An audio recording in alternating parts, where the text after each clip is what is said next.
Hello, greetings, salutations, and welcome to everybody to another debate dissection where we are going to autopsy a fantastic debate, apparently, according to Robin, between Sam Harris and William Lane Craig. Now, just full disclosure, I don't think I've seen this one. I saw it and went, yeah, okay, the interesting thing is I'll probably disagree with both of these gentlemen on different points, kind of thing. I'll probably say, hey, this person's wrong on this person's wrong on that, maybe, or in my opinion, they're wrong.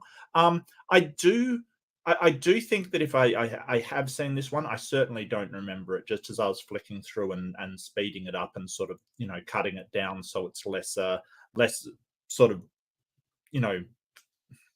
less bloated. I don't think I've seen it, but I think that if I have seen it, I don't remember it. So this is sort of like a first time reaction to this debate. So that's great. If you're wondering where Ember is unfortunately unavailable, but that's fine. And best wishes to Ember and journey well and travel safe, my friend.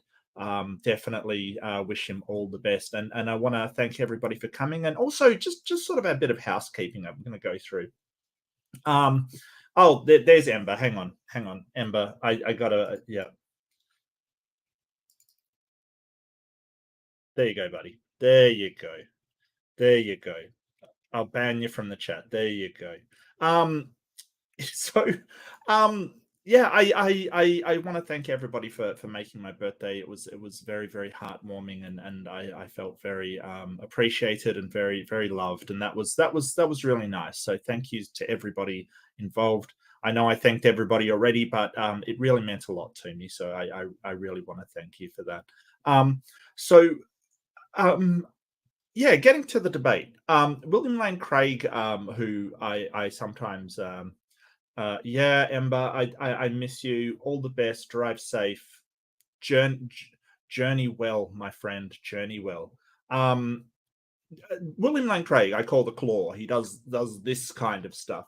Everybody that debates is going to have something to do with their hands. Either they pocket it or Hitchens does the pen work kind of thing. Yeah, but everybody does it. I have the Zen meditation thing, going on occasionally when I debate kind of stuff. So everybody does this kind of stuff, but William Lane Craig does the Claw. And he kind of and it's fine. William Lane Craig, I think he's one of the better debaters for the creationist side. Certainly he is a doctor in philosophy. He has some weird ideas of sort of making arguments, but they're not arguments that compelled him to be a creationist or be a theist. There aren't arguments that convinced him personally. Oh, hello, Kata. It's so good to see you. I think that Sam Harris has some amazing things that I agree with. He sort of has these ideas of his utility of well-being. I think is brilliant. I think it's fantastic. I think he does subscribe to objective morality, sort of based upon naturalistic things, which I kind of disagree with. So as I was saying, I'll probably disagree with both of these people at some points.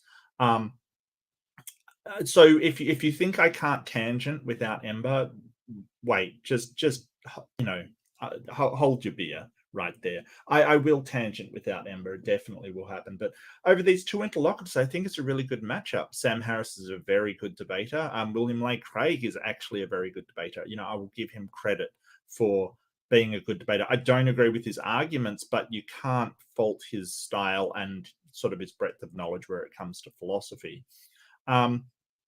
So yeah, I think that coming up, I've got no, it's so fine, Kata. Like it's perfectly fine. It's all good. Like seriously, I sort of birthdays to me. I've gotten to the age. Happy silverware, thank you, Em. I've gotten to the stage of it's just another birthday. It's kind of just old hat at this point. I wanted to do something for the chat and thingo, and I'm trying to make an effort to celebrate birthdays and things. I've got a habit of not paying enough attention to myself, and sort of so self-care is really important. I hope you all self-care and appreciate yourselves. Thank yourselves for doing small things for yourself. I once sort of and I've mentioned this before. I was doing yoga, and the yoga teacher was like, "Thank yourself for actually, doing something for yourself." And I thought, yeah, how often do we thank ourselves for like doing the dishes or cleaning up or anything like that? How often do we say thank you for doing that? So I think that's really important that we do self care. Birthdays are weird. Yeah, it's just another trip round the sun as far as I'm concerned. But I think that community is important. I'm trying to build a community, and so that kind of thing is definitely a cause for community. But yeah, getting on to the debate, I might as well start it up. So maybe I won't tangent. Coming up, I've got not a heck of a lot going on. I do have to try and get more debates under my belt. I think I haven't been on Standing for Truth for a while. I'm going to try and get one on Amy's channel, because I would rather give debates to the atheist crowd. I think that we don't run enough debates thing. And Peter keeps trying to convince me to start a debate channel, which I may think about, I may not. Yeah, it is a lovely phrase. Yeah, absolutely, Kata. And I hope you thank you. Yeah, tangent. Yeah, absolutely. Yeah, I got to change the color of that arrow. I really do. But thank you. Thank you, Ember. I really appreciate it. So what are we doing today? We are doing is good from God was the title of this debate, and you all know where I stand on it. There's no reason to think that it is. Like there's a lot of people claiming that good comes from a God, and then all have different ideas about what good in fact actually is, and all very, very vehement that their interpretation of what is good is in fact the actual good, but they're all different. So how do we know if any of them are from God? Well, hopefully William Lane Craig will be telling us today how we know that good is from a God. But it should be interesting, because I honestly don't think I've seen this one. I'm not just saying that to sort of be sort of coy or anything. I don't think I have. Tangents and puns. Look, I love puns. Terry Pratchett was the best person to pun. He was an author that wrote these books that just the amazing puns that he did were so clever and so wonderful. It's just so good. And a happy silverware to you too, Ember. Happy silverware. I want to begin by thanking the Center for Philosophy of Religion for the invitation to participate in tonight's debate. The question Center for Philosophy of Religion. There you go. There's a statement for you. Of the correct foundation of morality is one that is not only of tremendous academic interest, but also one that has enormous practical application for our lives. So here we go, right off the bat. So this is what I was alluding to earlier. So he said it's an academic thing, and then said, well, it's got enormous practical application. That practical application is why pragmatism is why William Lane Craig is actually a believer, not any philosophical argument. So it's all well and good for him to say, hey, it's got academic thing, but really it's the pragmatic that William Lane Craig sort of alludes to. He in fact sort of said that it is the Pascal's wager that sort of convinced him, which honestly shouldn't convince anybody, but also the pragmatic benefits of Christianity, which is interesting. Hi, Sinedra. How you doing?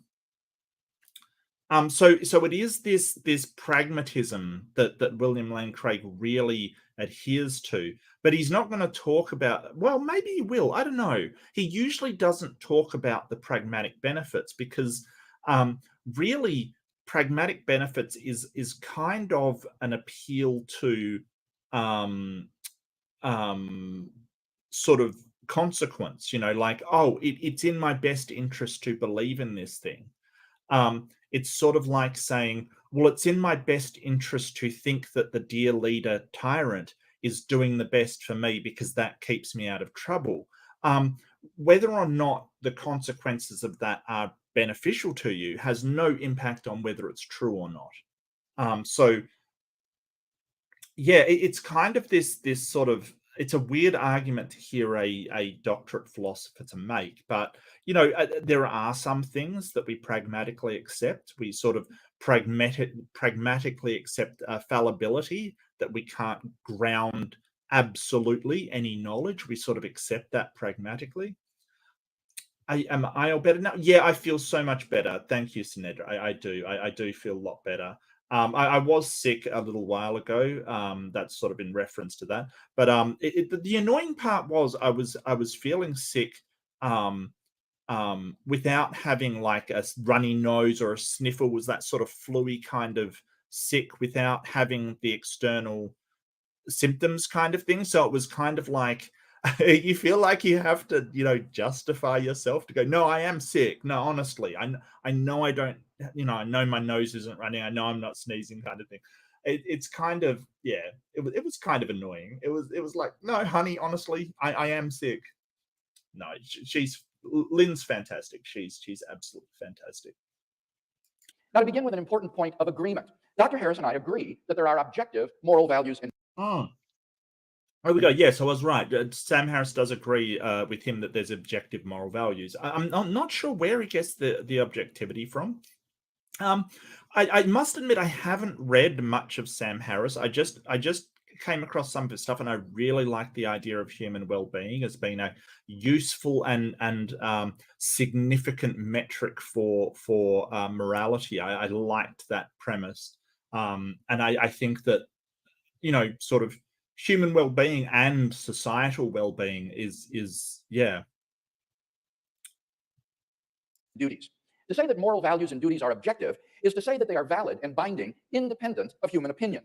For example, Yeah, so we're talking stance independent. Yeah. to say that the Holocaust was objectively evil is to. Whoa, anyone want a Godwin's law? Anyone? What's the time on that? What, 25 seconds? Nice. Yeah. Say that it was evil, even though the Nazis who carried it out thought that it was good.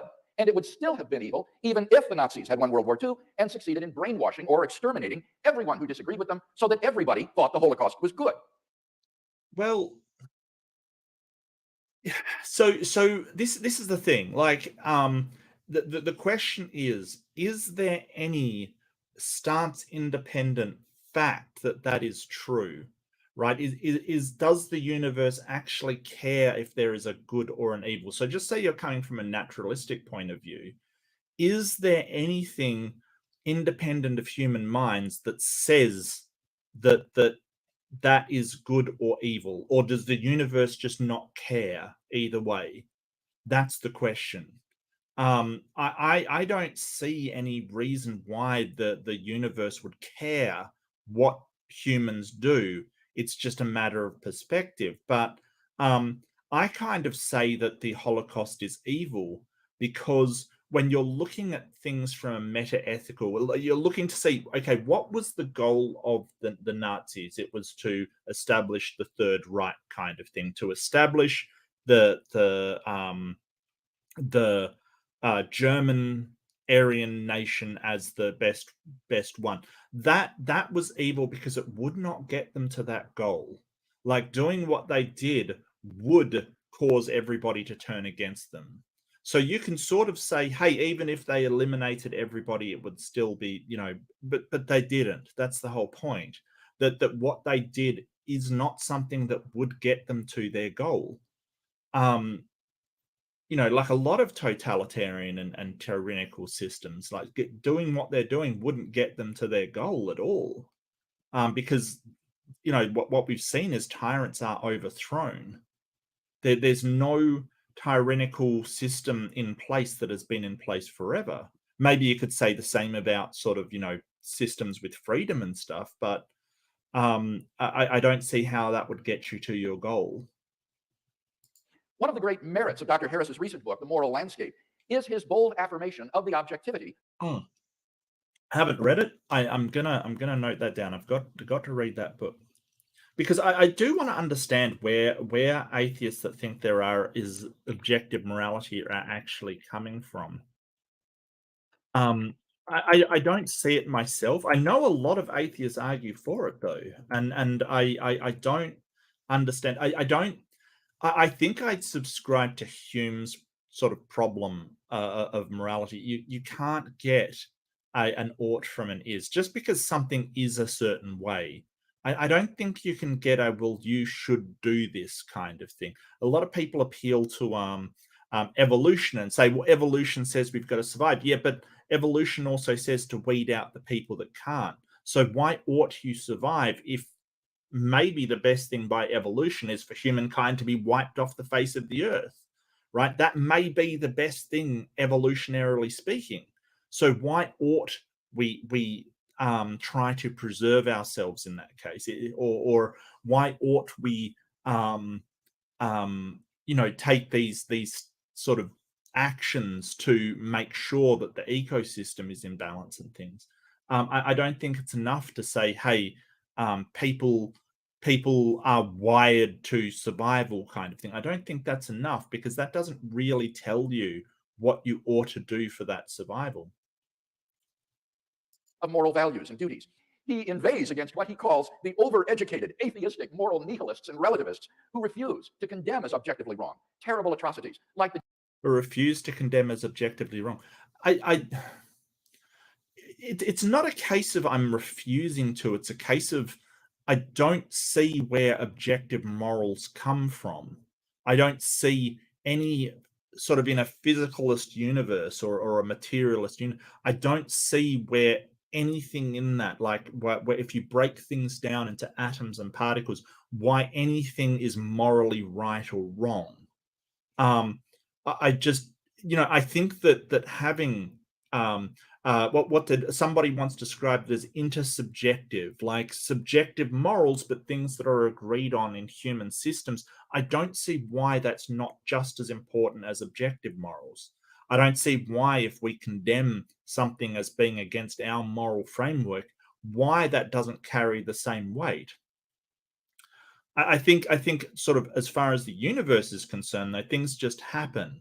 Like, I don't think there's any sort of moral lawgiver saying you've got to do this or else. I don't see why that exists. I think things just happen, and sort of in order to build our societies, we've got to have these morals. But that doesn't mean that the universe is going to clamp on us if we sort of violate them. And sort of I have evidence to back that up. Plenty of people do things that are highly immoral, but they never get punished for it. There's no sort of overarching God coming down and stopping them, or else they'd be stopped by now. And there's nothing to suggest that anybody is getting any kind of moral comeuppance after death. Genital mutilation of little girls. He rightly declares, if only one person in the world held down a terrified, struggling, screaming little girl, cut off her genitals with a septic blade and sewed her back up, the only question would be how severely that person should be punished. What is not in question is that such a person has done something horribly, objectively wrong.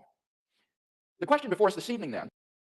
Yeah. If like objectively wrong, how though? How is it objective? Where are you getting this objectivity from, is my question. But he seems to be talking about Sam Harris a lot, so maybe we should wait for Sam Harris to actually give his view. But yeah, he's just basically saying, hey, I agree that it's objectively wrong. Great. Where's it coming from? Bill, come on. Bill, where's it actually I mean, we know that it's coming from a God, but how does he prove that? How does he demonstrate that? How does he get to that conclusion? Is what is the best foundation for the existence of objective moral values and duties? What is the best foundation? So look at that sort of weasel word. What's the best? Best how? Best for what? Are you talking about best pragmatically? Like, what is, if you believe that the moral foundation is objective, will that lead to the best outcomes for whom? That's the problem that he's got. He's sort of basing all of this upon an appeal to consequence. Like, if you think morals are objective, you're going to uphold these morals a lot more stringently. But that doesn't say whether that's true or not. That's the problem with William Lane Craig that I find. He sort of says, well, if you've got these objective moral values sort of in your heart or whatever, you're gonna do things better. But the problem comes, okay, is that true? Am I deluding myself that the universe actually cares? Am I deluding myself that there's a God? Is this actually a thing? Or is it enough to have intersubjective morals that we all agree on, that we say, hey, no, that is wrong? And we can build flourishing societies around that. Because if your goal is to have a horrendous society where human well-being doesn't matter, then that's fine. That's what you can do to get to that goal. But if your goal is, in fact, to have a flourishing human society, then you can't go around mutilating babies. Sorry, you can't do that and have human well-being. You can't. They are incompatible with one another. Oh, hello, Noah Chide 7. Where's the other 6 of you? I'm sorry. I don't know why I made that joke. There must be just... Yeah, look, I had to speed up Craig. Both of them were actually very slow talkers. I was amazed to find out that Sam Harris was a slower talker than William Lane Craig. He's usually like glacial. Grounds them. What makes certain actions objectively good or evil, right or wrong? In tonight's debate, I'm going to defend 2 basic contentions. First, if God exists, then we have a sound foundation for objective moral values. Notice the big if God exists. Okay, so, oh yeah, 7 of 9. Are you talking about, Ember? Yeah, no, I'm right with you. I'm right with you. So,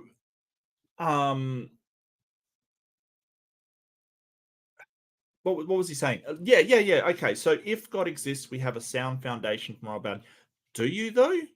Because where is the morality coming from? And I'll sort of point to the Euthyphro dilemma, that the whole point that is God determining what is moral? Does it come from his decision on what is moral or from some other place? Because if God is determining what is moral, then it's still subjective. It's still just a matter of opinion. If it comes from some other place, and God relays that to him, even if it's like his own nature, then that is something that God doesn't have control over. Things will be moral or immoral independent of what God wants. So in that case, God is just as subject to that thing as the rest of us. I don't know what it would be for a God not to be able to determine what is moral and what is not, like be beholden to what something else determines to be moral and what's not. It's very was there anything in particular? You don't know what in particular, Robin? That's okay. That's okay.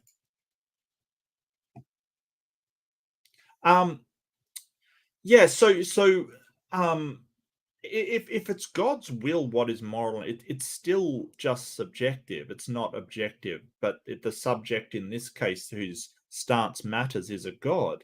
And if it is objective, yeah, it's kind of, where is that coming from? I mean, I'm presuming he'll tell us. Usually creationists go to sort of, oh, it's just in God's nature. But then God wouldn't have control over his nature. We'll see what he says, but I think that's where he's going with this. Duties. And second, if God does not exist, then we do not have a sound foundation for objective moral values and duties. Well, I actually agree with that. If there's no God, there's no objective foundation. I mean, I don't think there's an objective foundation. I do hear people appeal a lot to evolution, survival, this kind of stuff. I just don't see how that's I think that the stance is that, you want to survive. I think it's still stance dependent, that you desire to survive. And just because you desire to survive doesn't make it objective. But I'm fine with a subjective morality. I'm fine with upholding morality that sort of encourages the flourishing of human beings. I'm fine with that. I'm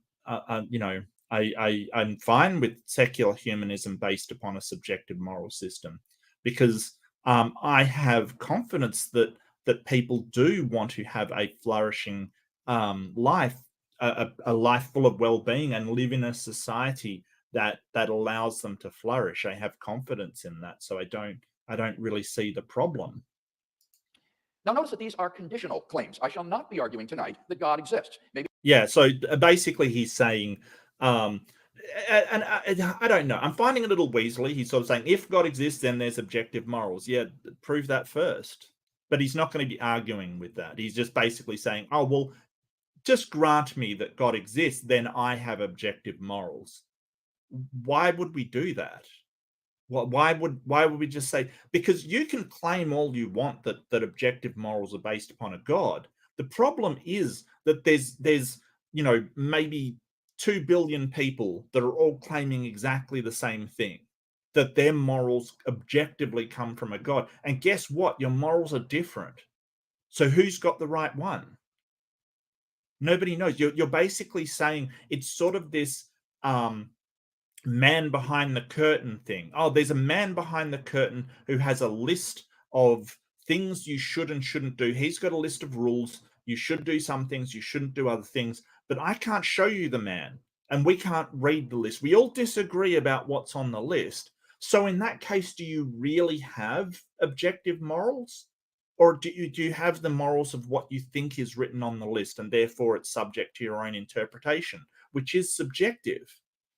Because it doesn't seem like anyone's got, even if these objective morals exist, which I don't think they do, you don't have access to them, right? You've got access to a book written by people about this stuff, which you take to be true and accurately represent it. The problem is there's tons of other people pointing at other books saying that that is an accurate representation of the man with the list. So even if there is an objective morality in the universe, which I don't think there is, you don't have access to it, William. Dr. Harris is right.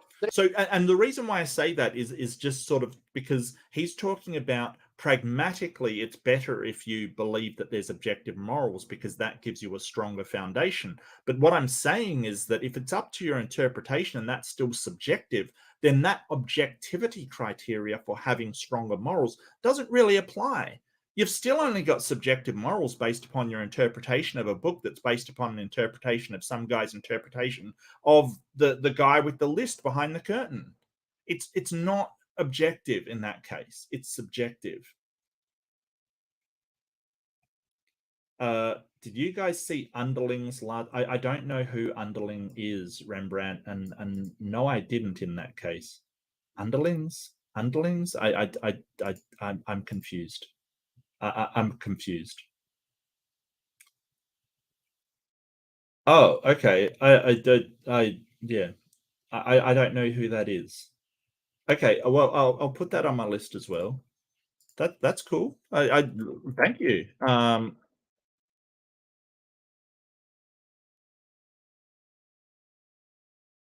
I don't know who Underlings is. I have no idea. Look, I'm the last to know who people are. I'm the last to know. Tell you what, it is heating up a slight bit over here.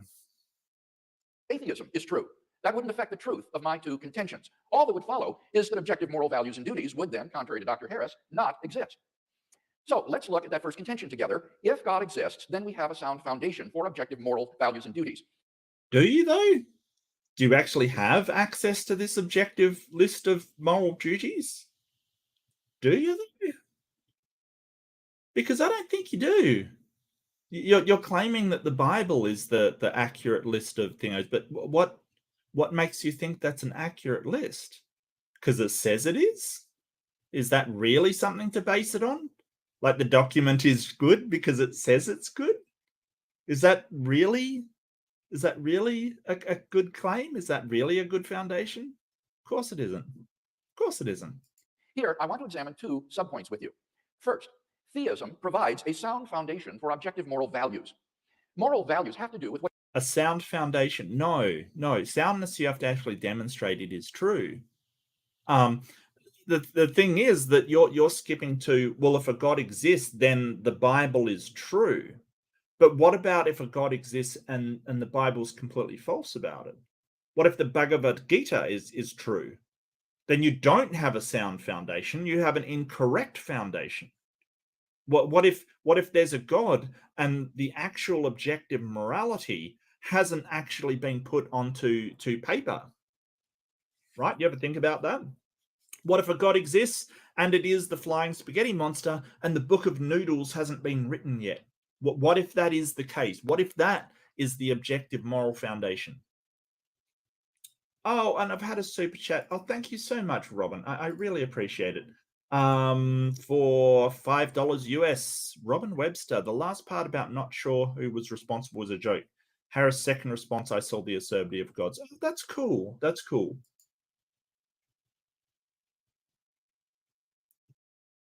That's cool. Yeah, I haven't seen this one, so don't. No spoilers, Robin. No spoilers.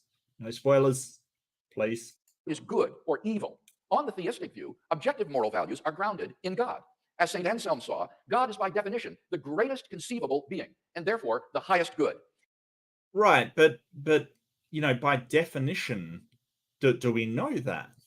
What if good objectively by God is actually mutilating babies, i.e., giving them circumcisions, or female genital mutilations? There's people who believe in God and that objectively that good is doing female genital mutilations. I mean, it's disgusting by my standards, but they claim it's moral.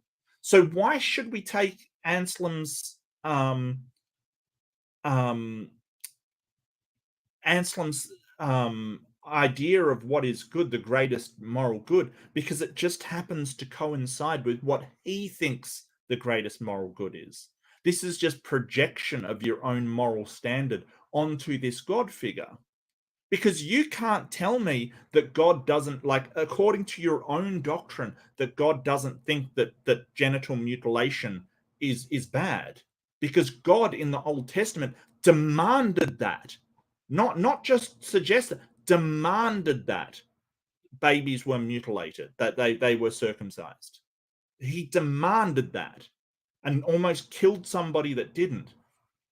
So you can't claim that genital mutilation is bad by God. Indeed, he is not merely perfectly good, he is the locus and paradigm of moral value. God's own holy and loving nature provides the absolute standard against which all actions are measured. He is, by nature, loving, generous, faithful, kind, and so forth. Not in the Old Testament, he's not. What are you talking about? In the Old Testament, he's vengeful, jealous, wrathful. What are you talking about? Oh, Big Thing Flying Mate. Hello, good to see you. Oh, I'm sorry you're at work, buddy, but it's got to end sometime, right? It's going to the Bible. Yeah, it's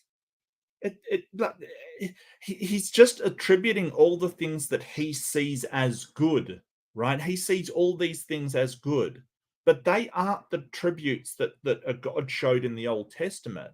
It was wrath and vengeance and punishment and excuse me, like slaughter and things like this. Even in the New Testament, it still talks about God punishing the unbelievers and Jesus coming with a sword and all of this kind of stuff. And Jesus said, he who does not hate his mother and his father and his brothers and his, all of his family cannot follow me. The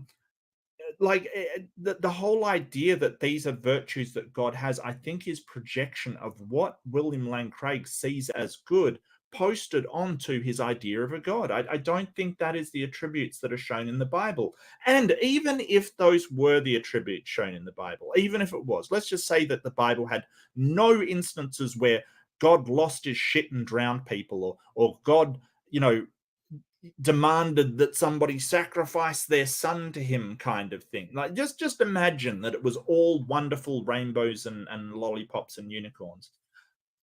That still doesn't say whether that is the case or not. It still doesn't say, just because that book says it. What if the God exists and he thinks it is the greatest moral good to slaughter everybody around you? Right? What if you're wrong about the Bible? What if it is, the real God, the Hindus just happened onto Kali, the god of death or something, that just believes in slaughter? Then that would be the greatest moral good, and objectively so. So this is just a matter of, well, it's pragmatic for me to think that God is good. It gives me a foundation that I can sort of say, hey, that's my foundation, I totally believe in it, so therefore it's true. No, one thing does not lead to the other. One thing does not lead to the other. Just because it's useful doesn't mean it's true. Thus, if God exists, objective moral values exist, wholly independent of human beings. Second, theism provides a sound foundation for objective moral duties. On a theistic view, objective moral duties are constituted by God's command. Why do you need objective moral duties? Like, why can't you just have moral duties prescribed by society? Like, why can't you just have societal moral duties? Why can't you have, well, if you want to be part of a society, there's moral duties that you are obliged to follow? Like, what?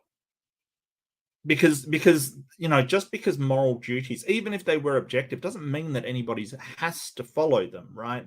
It doesn't mean, and you can say, hey, you're doing wrong by not following them, but you can do that in society as well. You can say, hey, like, and here's the thing: the variability of moral duties is sort of shows that there isn't sort of objective moral duties. Like, if you go to Japan, for instance, you're expected to bow after they bow to you, or somebody bows to you, you're expected to bow back. That's a moral duty, right? And that doesn't exist in the West. Though if somebody holds their hand out to shake your hand, you may have a moral duty to do that, depending, I think sort of the latest sort of, illness that swept the world sort of, really changed that. But anyway, and that's what I'm saying. Like, is that objectively moral? Is it not? Does it depend on circumstance? Well, it looks like it depends on circumstance and culture and a whole load of other things. Hardly objectively moral. And some of the things that are moral over in Japan, I loved the Japanese people, just so polite. The best kept cities, because it is a moral duty to pick up your trash and go and put it somewhere else. It is a moral duty to keep your area clean, which I absolutely adored.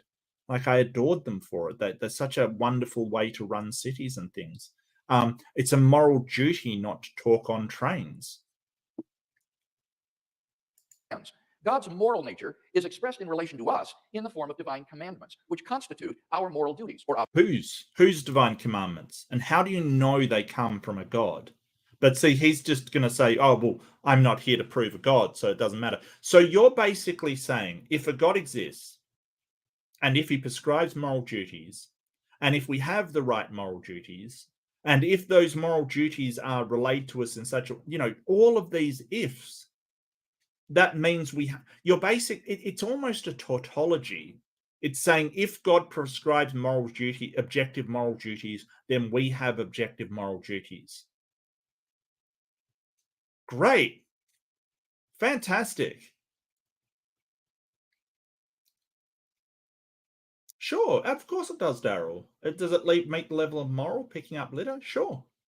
Yeah, well, not littering, I guess, is a and even not even, like, I can even point to, that's not only what I would call a moral obligation, that's a legal obligation as well, not littering. Like, you'll get a fine for littering, Daryl. I mean, that is legislated. So, to sort of say, well, it's a law, but it can't be immoral. I think it is moral as well. I think it is both. Then what isn't moral? If you're talking about amoral things, it's ones with no sort of ought attached to them at all. So whether or not you have sex with somebody is amoral. Is it immoral? Yes, it's immoral to litter. Yes, it is. Yes.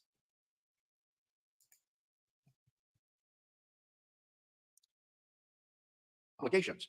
Far from being arbitrary, God's commandments must be consistent with his holy and loving nature. Our duties then are why do they have to be consistent with his holy and loving nature rather than the vengeful, wrathful God?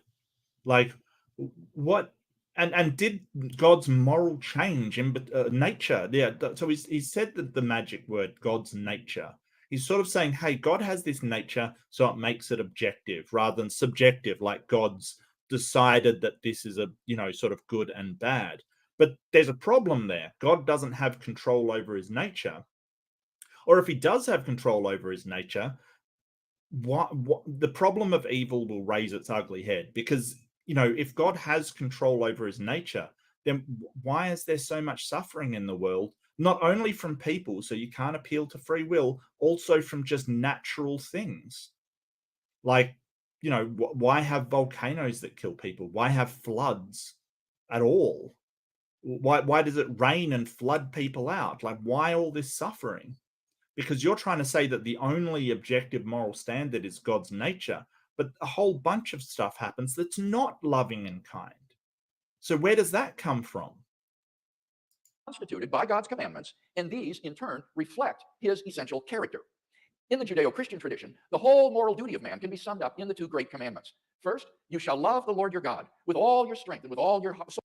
Yeah, I don't see that as being, why? Like, why? If God's sort of a sort of loving and kind God, then why ought we worship a God? And the problem also comes for theists, that why ought we follow this God at all? Like, I get that you're sort of saying, hey, these are the more objectively moral things given by a God, but why ought we follow them? Like, why ought we actually pay any attention to these things at all?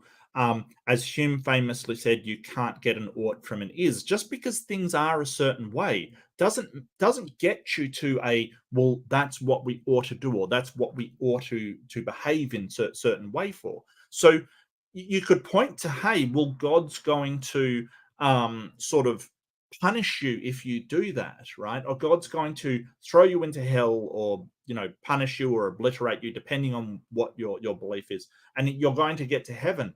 Okay, but why ought we actually want to get to heaven?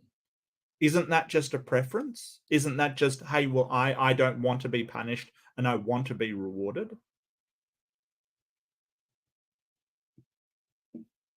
And with all your heart and with all your mind. And second, you shall love your neighbor as yourself. Well, I mean, and that's the thing. Like, to me, when somebody sort of says, "Oh, you shall think this with all your mind," the natural skeptic in me goes, "Why? Is it because if part of my mind doesn't love that God, it will realize what a complete and colossal prick he is? Like, why do you have to give over your rationality and your skepticism in order to do this? Why is that moral?" It always makes me suspicious when somebody says, "Oh, well, you've got to believe it with your entire heart or your entire mind, or you've just got to give your entire dedication to something." Well, shouldn't we have some level of, they need to prove themselves before we do that? Is that warranted, I guess, is what I'm saying. Is that level of confidence warranted? And I don't think it is. It's more like William Lane Craig, without saying it, he's more just going to, well, it's moral to have faith in this thing. But he hasn't demonstrated why. Like, he hasn't, like he said, he's not going into, well, God exists kind of thing. On this foundation, we can affirm the objective rightness of love, generosity, self-sacrifice, and equality, and condemn as objectively wrong selfishness, hatred, abuse, discrimination, and oppression.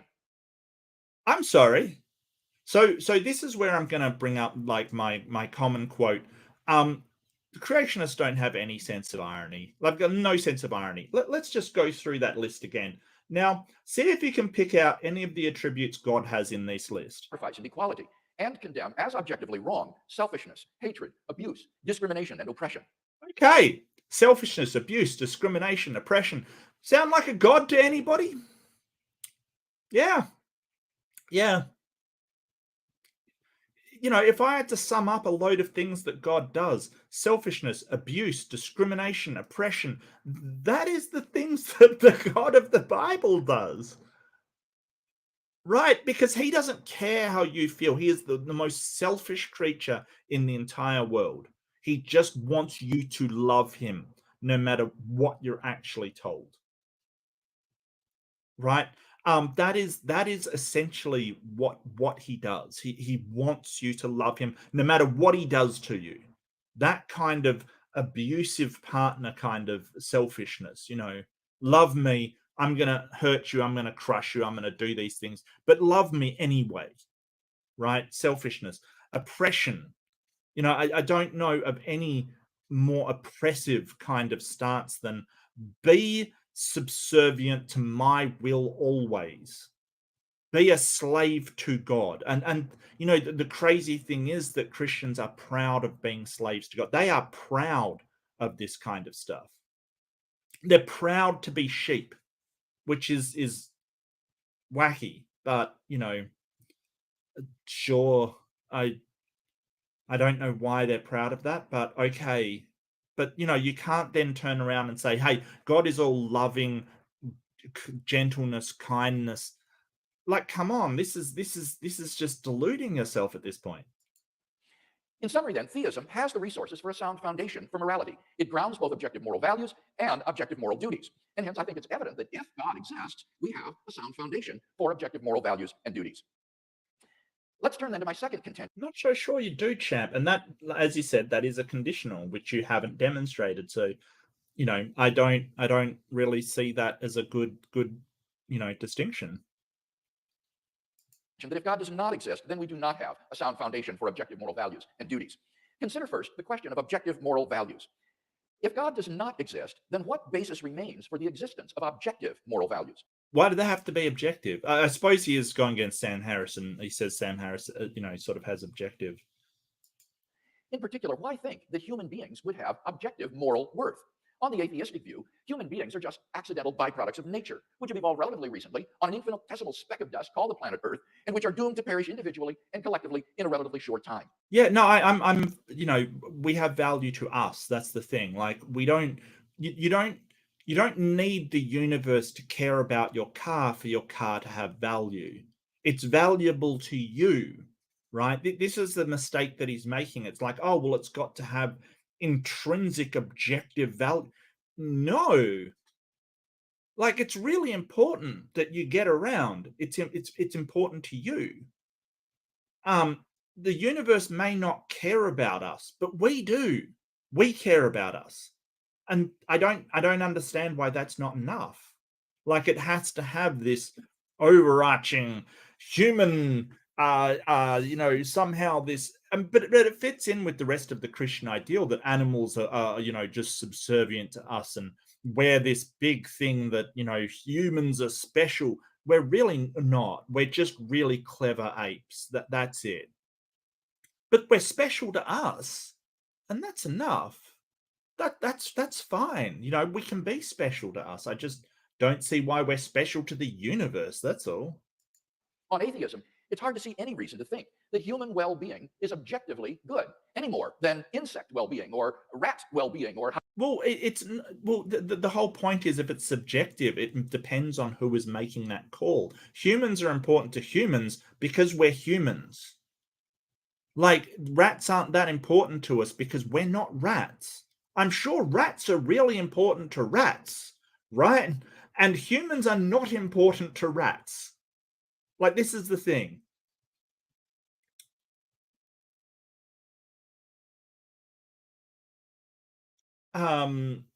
Yeah, possibly, Daryl. I really don't want to get into, the sort of climate change and things with you, but sure. Hyena well-being. This is what Dr. Harris calls the value problem. The purpose of Dr. Harris's book, The Moral Landscape, is to explain the basis on atheism of the existence of objective moral values. He explicitly rejects the view that moral values are Platonic objects existing independent of the world. So his only recourse is to try to ground moral values in the natural world. But how can you do that, since nature in and of itself is just morally neutral?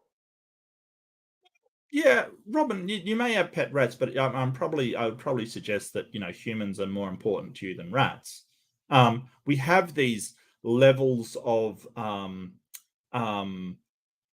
oh, hi, Nana Blooms. So good to see you.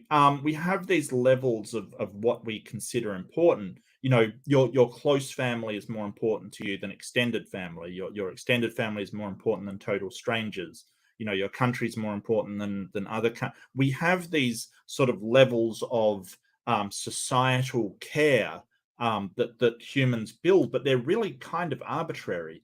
There's no objective reason except that from our perspective. And we know it's subjective because William Lane Craig will have a totally different priority system of what's important than I do, right? He'll say his close family is more important. Well, why don't I think his close family is more important than my close family?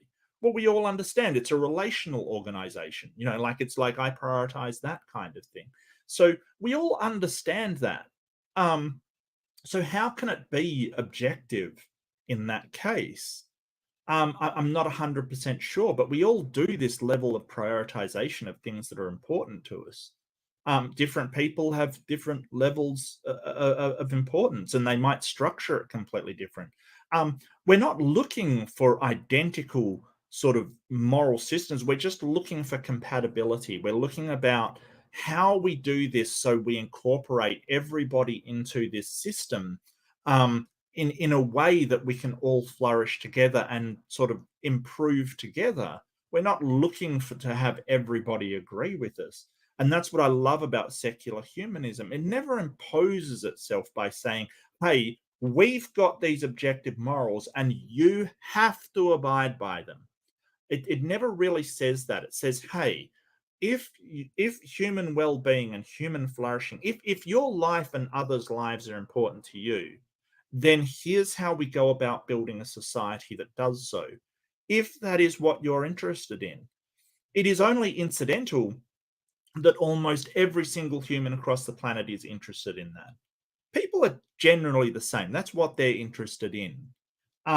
So in that way, we don't tell people how to act. We tell people how to get to the best way to get what they want out of life.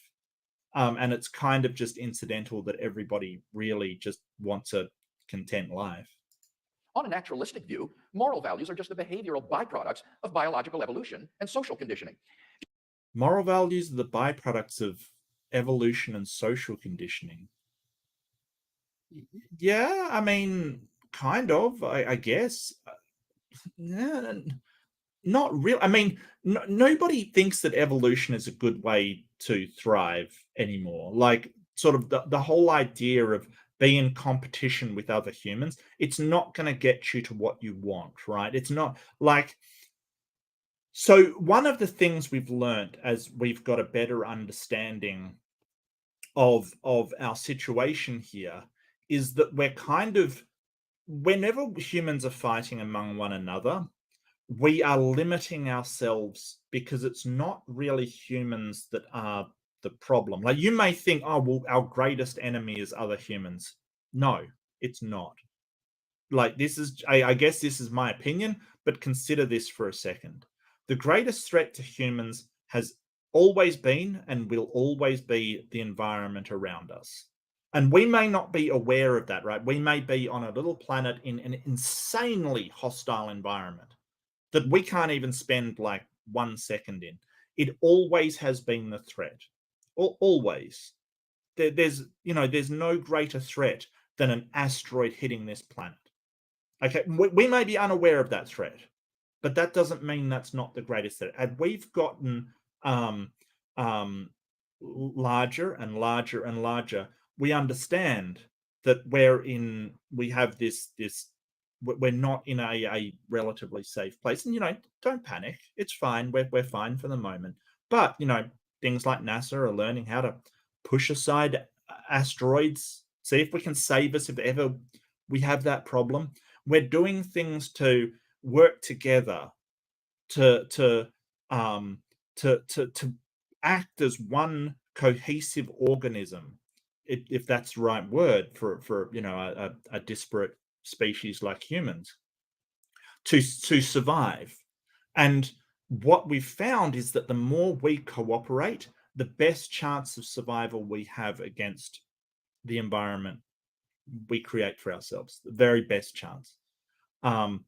So this whole idea of competing against one another, it's antithetical to our survival and humankind flourishing. So I think the most significant jumps we've made is things like the ISS, where everybody worked together, whether that be Russian and American and sort of others. So yeah, I think that I think William Lane Craig has the wrong idea of evolution. I think that he's kind of he's mistaken evolution for just get ahead any way you can. That is not the way societal species work in evolution, and certainly not with what we know now in the situation that we know we're in. Just as a troop of baboons exhibit cooperative and even self-sacrificial behavior because natural selection has determined it to be advantageous in the struggle for survival, so their primate cousins, Homo sapiens, have evolved a sort of herd morality for precisely the same reasons. As a result of sociobiological pressures, there has evolved among Homo sapiens a sort of herd morality which functions well in the perpetuation of our species. But on the atheistic view, there doesn't seem to be anything that makes this morality objectively binding and true. Yeah, you're correct. I don't think there's anything objective that says humans have to survive. I think that it may be the case that if you're taking evolution a um, as a objective standard for morality, then it has some problems there. It's the naturalistic fallacy that I'd be appealing to, saying, well, evolution is good. I don't think it necessarily is. I don't think sort of competition and sort of outdoing your competitors necessarily is the case. The philosopher of science, Michael Roos, reports the position of the modern evolutionist is that humans have an awareness of morality because such an awareness is of biological worth. Morality is a biological adaptation, no less than our hands and feet and teeth. Considered as a rationally justifiable set of claims about an objective something, ethics is illusory. I appreciate that when somebody says, love thy neighbor as thyself, they think they are referring above and beyond themselves. Nevertheless, such reference is truly without foundation. Morality is just an aid to survival and reproduction, and any deeper meaning is. Yeah, so this is basically along the lines of the selfish gene kind of thing, that we think the whole idea is that altruism partially is a want to help yourself, because if you want someone to help you, you've got to help somebody else. It's a very sort of quid pro quo kind of attitude. I'm not sure I'm on board with that. I do get, though, you can get moral actions from a purely altruistic a purely selfish sort of standard. You can say, hey, I want to live in a society where people help each other, so I'm going to help each other because I want to be helped. That's selfish. It also is perfectly fine, and that's what we're talking about with secular humanism. We're just looking for compatibility. If someone wants to be incredibly selfish and you basically say to them, well, if you want people to help you, you help other people. A quid pro quo, kind of a very transactional relationship. That's perfectly fine. As long as the actions are moral, it doesn't matter. Illusory. If we were to rewind the film of human evolution and start anew, people with a very different set of moral values might well have evolved. Yeah, Rembrandt. It always cracks me up when people refer to evolution, or that evolution is evil or satanic. Like it's like saying gravity is evil because it kills people, from falling off roofs and stuff. It's ridiculous. It's just a natural process. It doesn't have any kind of morality associated with it. As Darwin himself wrote in The Descent of Man, if men were reared under precisely the same conditions as hive bees, there can hardly be a doubt that our unmarried females would, like the worker bees, think it a sacred duty to kill their brothers, and mothers would strive to kill their fertile daughters, and no one would think of interfering. For us to think that human beings are special and our morality is objectively true is to succumb to the temptation to speciesism, that is to say, an unjustified bias in favor of one's own species. If there is no God, then any reason for regarding the herd morality evolved by Homo sapiens on this planet as objectively true seems to have been removed. Take God out of the picture, and all you seem to be left with is an ape-like creature on a speck of dust. God is out of the picture. Like I said, you don't have access to God's morals. Like you claim you do, but you don't. You have a book that says it does. And that's the problem. And that conflicts with every other book that says it does. So that's the problem. You don't have access to God's morals. Like nobody does. You've got access to a book that says it does. So we're still an ape-like species, sort of sitting on the rock. And it's interesting that all of these moral books, they change and they're interpreted differently as our morals update. People that were once using the Bible as here's why you should be enslaved are now using it as, well, here's why you shouldn't be enslaved. Beset with delusions of moral grandeur. Richard Dawkins' assessment of human worth may be depressing, But why, on atheism, is he mistaken when he says there is at bottom no purpose, no evil, no good, nothing but pointless indifference? We are machines for propagating DNA. It is every living object's sole reason for being. Yeah, so he's not saying that there's none exists in the world. He's just saying that there is no objective good and evil. There's no universe saying, hey, this is good, this is evil, and this is the difference. There's nobody to do that except for us, is what he's saying. And I'm fine with that. I don't like William Lane Craig has got such a problem with it. Like, oh, well, if it's not objective, it doesn't exist. It's like, well, neither do laws. You know, they're not objective either. They're completely subjective. But try going on a killing spree and see how far, you know, laws don't exist for you. You know, it's completely ridiculous to say that things that are not objective have no worth or have no purpose or have no value. Of course they have value. So how does Sam Harris propose to solve the value problem? The trick he proposes is simply to redefine what he means by good and evil in non-moral terms. He says we should define good as that which supports the well-being of conscious creatures. So he says questions about values are really questions about the well-being of conscious creatures. And therefore, he concludes, it makes no sense to ask whether maximizing well-being is good. Why not? Because he's redefined the word good to mean the well-being of conscious creatures. So to ask, why is maximizing creatures' well-being good? Well, I think that sort of, yeah. So I kind of agree with him that there's no reason why good is the well-being of conscious creatures, but I think it's because we're all conscious creatures, so and we all care about our well-being, so we all think that is good because we all care about our. Even the most selfish person on the planet cares about their own well-being. But this is the thing, like you won't find, like even the most vicious dictator cares about their own well-being. And people that don't care about their own well-being, they're not in a rational mind state. So you can point out people are suicidal, people harm themselves, people do these things. But then when they're doing so, they're not in a rational mindset. Morality only applies to the code of conduct by rational human beings. Is on his definition the same as asking, why does maximizing creatures' well-being maximize creatures' well-being? It's just a tautology. It's just talking in circles. So Dr. Harris has, quote unquote, solved the value problem just by redefining his terms. It's nothing but wordplay. At the end of the day, Dr. Harris isn't really talking about moral values at all. He's just talking about what's conducive to the flourishing of sentient life on this planet. Seen in this. Why are you so opposed to the flourishing of sentient life on this planet? I don't understand. Like, isn't that important to you?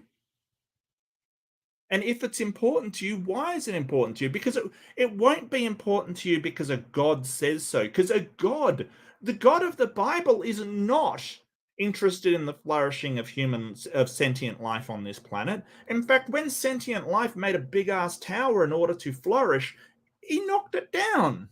Like, why do you care about that? Because God doesn't. But you do, for some reason. Like, the only thing that morally sort of God cares about is like what you said, the love of everybody loving their God. That's what he cares about. So why do you care about the flourishing of human beings? Because God says so? He kind of doesn't. He kind of doesn't. In fact, some of his actions, like, you know, sort of the Tower of Babel, the flood, all this kind of thing, it just shows that he doesn't care about the flourishing of sentient beings on this planet. He cares about himself and people loving him for some reason that we can't understand why. Light, his claim that science can tell us a great deal about what contributes to human flourishing is hardly controversial. Of course it can, just as it can tell us what is conducive to the flourishing of corn or mosquitoes or bacteria. His so-called moral landscape, which features the highs and lows of human flourishing, isn't really a moral landscape at all. Thus, Dr. Harris has failed to solve the value. It is a moral landscape. I think it's subjectively moral, but it is a moral landscape. Like, because we care about humans, we care about sentient creatures. What are you talking about? But you want to say, oh, if it's not objectively moral, then it doesn't exist, it's not moral at all. Who says it has to be? Again, laws don't really exist. they're still very, very useful, very important, and we still can use them to great effect. Morality is just a tool in order to us to get us to where we're trying to go. New problem. He hasn't provided any justification or explanation for why, on atheism, moral values would objectively exist at all. His so-called solution is just a semantical trick of an arbitrary and idiosyncratic redefinition of the terms good and evil in non-moral vocabulary. Second question, does atheism provide a sound foundation for objective moral duties? Duty has to do with moral obligation or prohibition, what I ought or ought not to do. Here, the reviewers of the moral landscape have been merciless in pounding Dr. Harris's attempt to provide a naturalistic account of moral obligation. Two problems stand out. First, natural science tells us only what is, not what ought to be the case. As philosopher Jerry Fodor has written, science is about facts, not norms. It might. Yeah, science doesn't tell you what you ought to do. It doesn't. It can only tell you like what the outcomes of doing what it is. It's an analytical tool. It will just tell you what will happen when you do stuff. We can use that to interpret like sort of whether something should be done or not. But that's not, we don't get our morality from science. We don't put like chemicals in a beaker and get like what we ought to do with those chemicals. Like that's not where it comes from. I don't know why he's going down this route. Tell us how we are, but it wouldn't tell us what is wrong with how we are.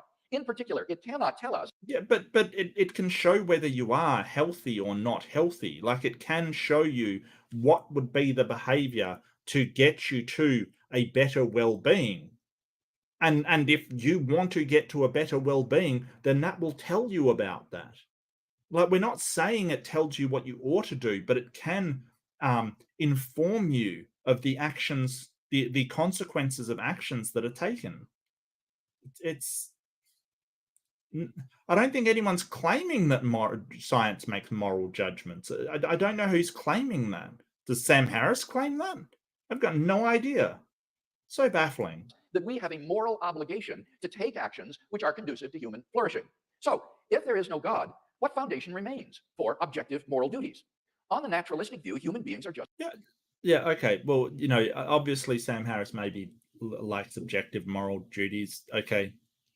I don't know, I would just say no. Like, we don't need objective moral duties. We just have to understand where we want to go. If human flourishing is important, then science can provide a set of sort of things we can do to get to that point. I don't.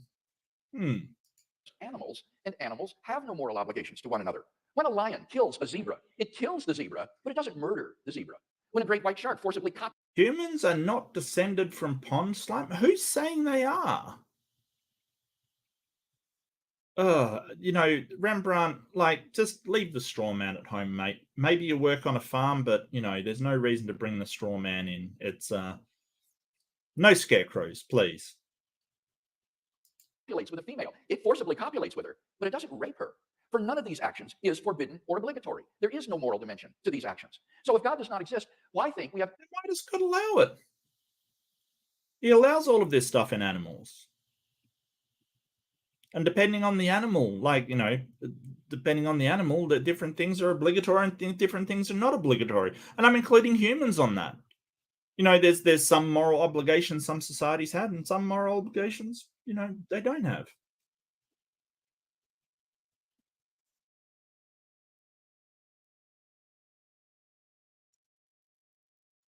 Two wrongs don't make a right, Rembrandt. Two wrongs don't make a right.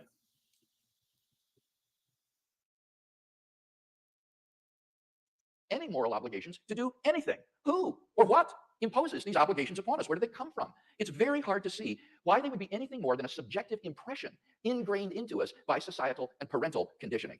On the atheistic view, certain actions such as rape and incest may not be biologically and socially advantageous, and so in the course of human development have become taboo, that is, socially unacceptable behavior. But that does absolutely nothing to prove that such acts are really wrong. Such behavior goes on all the time in the animal kingdom. On the atheistic view, the rapist who chooses to flout the herd morality is doing nothing more serious than acting unfashionably, the moral equivalent, if you will, of Lady Gaga. If there is no more... What? Is that supposed to be a joke? I don't... Acting unfashionably. Lady Gaga's very, very fashionable. I don't... But yeah, I think that it is horrendous for him to make this argument. Oh well, if sort of there's no sort of overarching objective morality, then it's fine to do. No, it's not. What are you talking about?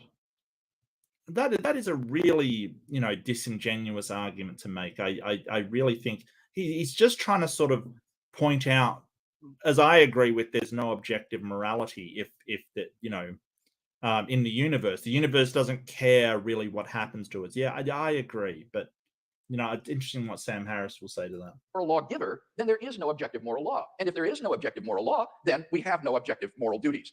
Thus, Dr. Harris's view lacks any source for objective moral duty. Second problem, ought implies can. A person is not morally responsible for an action which he is unable to avoid. For example, if somebody shoves you into another person, you're not responsible for bumping into him. You have no choice. But Sam Harris believes that all of our actions are causally determined and that there is no free will. Dr. Harris rejects not only libertarian accounts of free will, but also compatibilistic accounts of freedom. But if there is no free will, then no one is morally responsible for anything. In the end, Dr. Harris admits this, though it's tucked away in the endnotes of his volume. Moral. Yeah, okay. So he's a hard determinist as well. Why is it immoral to do anything because you didn't have a choice, I think is what he's trying to make out. I personally, I'm a compatibilist, so I'm not sure I would agree with him on this either. Responsibility, he says, and I quote, is a social construct, not an objective reality. I quote, in neuroscientific terms, no person is more or less responsible than any other for the actions they perform. His thoroughgoing determinism spells the end of any hope or possibility of objective moral duties because on his worldview, we have no control over what we do. Thus, on Dr. Harris's view, there is no source of objective moral duties because there is no moral lawgiver, and no possibility of objective moral duty because there is no free will. Therefore, on his view, despite his protestations to the contrary, right and wrong do not really exist. Thus, Dr. Harris's naturalistic view fails to provide a sound foundation for objective moral values. I'm not sure that's true, because even if you don't really have a choice, you can still say one action is moral. Like just say that good and evil is objective, and that it's all related to well-being of humans or well-being of people. You can still say, hey, one action will get you to human flourishing, another one will not. That action is moral, the other one is not, regardless of whether that person chose to make it or not. Like, so you can sort of say, hey, they ought to have done what the other person did. Can you hold them morally culpable? Maybe not under Sam Harris's view. Maybe not. Maybe it is a case of determinism, but you can still say there are oughts you should have followed even under a deterministic worldview. You can say, hey, that in another possible world, there is an action you could have taken if the deterministic factors were different. That is the action you ought to have taken. So I don't see why that's a problem. And duties. Hence, if God does not exist, we do not have a sound foundation for morality, which is my second contention. In conclusion, then, we've seen that if God exists, we have a sound foundation for objective moral values and objective moral duties. But that if God does not exist, then we do not have a sound foundation for objective moral values and duties. Dr. Harris's atheism thus sits very ill with his ethical theory. What I'm offering Dr. Harris tonight is not a new set of moral values. I think by and large we share the same applied ethics. Rather, what I'm offering is a sound foundation for the objective moral values and duties that we both hold dear. Thank you very much. Well, first let me say it's an honor to be here at Notre Dame. I'm very happy to be debating Dr. Craig. Yeah, so he's basically just saying, well, if objective moral values don't exist, then and just sort of attacking Sam Harris's objective moral values and moral duties. But I'm interested in hearing what Sam Harris has got to say. The one Christian apologist who seems to put the fear of God into many of my fellow atheists. I've actually gotten more than a few emails this week that more or less read, brother, please don't blow this. So you'll be the judge. As many of you know, I've spent a fair amount of time criticizing religion. And one of the perks of this job is that you immediately hear from all the people who think that criticizing religion is a terrible thing to do. And strangely, the reason people rise to the defense of God is not that there's so much evidence that God exists, but that they believe that belief in God is the only intellectual framework for an objective morality. And clearly Dr. Craig is among their number. Now, the sense is that without the conviction that moral truths exist, that words like right and wrong and good and evil actually mean something, humanity will just lose its way. That's the fear, and I actually share that fear. I've come to believe that this concern that many religious people have of the erosion of secular morality is not an entirely empty one. I once spoke at an academic meeting on these themes, and I said, as I will say tonight, that once we understand morality in terms of human well-being, we'll be able to make strong claims about which behaviors and ways of life are good for us. Yeah, sure. No, I agree. you've got to have some sort of foundation in order to determine what is right and what is wrong. I get that. It's just, I don't see why you need to appeal to a god for a foundation. I don't understand that, and I don't know why you have to appeal to objective things for a foundation. Our laws work just fine, and there's no objective foundation for laws. It's just, a societal thing. I don't. So you might as well leverage the same complaint against laws. Well, without a foundation, it sort of falls down, and we don't have any laws anymore. Sure, but why does that have to be objective? I don't understand. Which aren't. And I cited as an example the sadism and misogyny of the Taliban as an example of a worldview that was less than perfectly conducive to human flourishing. And it turns out that to denigrate the Taliban at a scientific meeting is to court controversy. And after my remarks, I fell into debate with another invited speaker. And this is more or less exactly how our conversation went. She said, how could you ever say that forcing women to wear burqas is wrong from the point of view of science? I said, well, because I think it's pretty clear that right and wrong relate to human well-being. And it's just as clear that forcing half the population to live in cloth bags and beating them or killing them when they try to get out is not a way of maximizing human well-being. And she said, well, that's just your opinion. And I said, okay, well, let's make it even easier. Let's say we found a culture that was literally removing the eyeballs of every third child, okay, at birth. Would you then agree that we found a culture that was not perfectly maximizing human well-being? And she said, it would depend on why they were doing it. Yeah, no, this is what I love about Sam Harris, that it's absurd. Like if you had a society that was gouging out eyeballs, to say, well, it depends why they're doing it. It doesn't matter. It's not gonna, like, it's hard to say objectively, but kind of objectively that is bad for human well-being. I get what he's saying. So after my eyebrows returned from the back of my head, I said, okay, let's say they're doing it for religious reasons. Let's say they have a scripture which says every third should walk in darkness or some such nonsense. And then she said, well, then you could never say that they were wrong. Okay, so I was talking to someone who has a deep background in science and philosophy. She's actually since been appointed to the President's Council on Bioethics. She's one of 13 people advising President Obama on all of the ethical implications of advances in medicine and related science and technology. And she had just delivered a perfectly lucid lecture on the moral implications of neuroscience for the courts. And she was especially concerned that we could be subjecting captured terrorists to lie detection neuroimaging technology. And she viewed this as really an unconscionable violation of cognitive liberty. So on the one hand, her moral scruples were very finely calibrated to recoil from the slightest perceived misstep in ethical terms in our war on terror. And yet she was quite willing to forgive some primitive culture its fondness for removing the eyeballs of children in its religious rituals. And she seemed to be quite terrifyingly detached from the very real suffering of millions of women in Afghanistan at this moment. So I see this double standard as a problem. And strangely, it's precisely the erosion of basic common sense that many religious people are worried about. I hope it'll be clear to you at the end of this hour that religion is not an answer to this problem. Okay, belief in God is not only unnecessary for a universal morality, it is itself a source of moral blindness. Now, yeah, I would agree. Religion definitely is a source of moral blindness. They can't all be right about morality because they disagree on every aspect of morality you could possibly name. They can't all be right, and who's right, we don't know. It's just this unattainability of religious morality. Well, you just have to, like William Lane Craig says, you just have to believe it with all your mind and it's true. Well, I mean, that doesn't make it true. It just makes you believe that it can't be wrong. Like, that doesn't make it true. Doesn't matter how firmly you believe something. Doesn't make it true. It's widely believed that there are two quantities in this universe. There are facts on the one hand, and of course science can give us our most rigorous discussion of these. Yeah. But then there are values, which many people like Dr. Craig think science can't touch. Okay, questions of meaning and morality and what life is good for. Now, of course, everyone thinks that science can help us get what we value, okay, but it can never tell us what we ought to value. Okay, and therefore, it cannot, in principle, be applied to the most important questions in human life, questions like how we should raise our children or what constitutes a good life.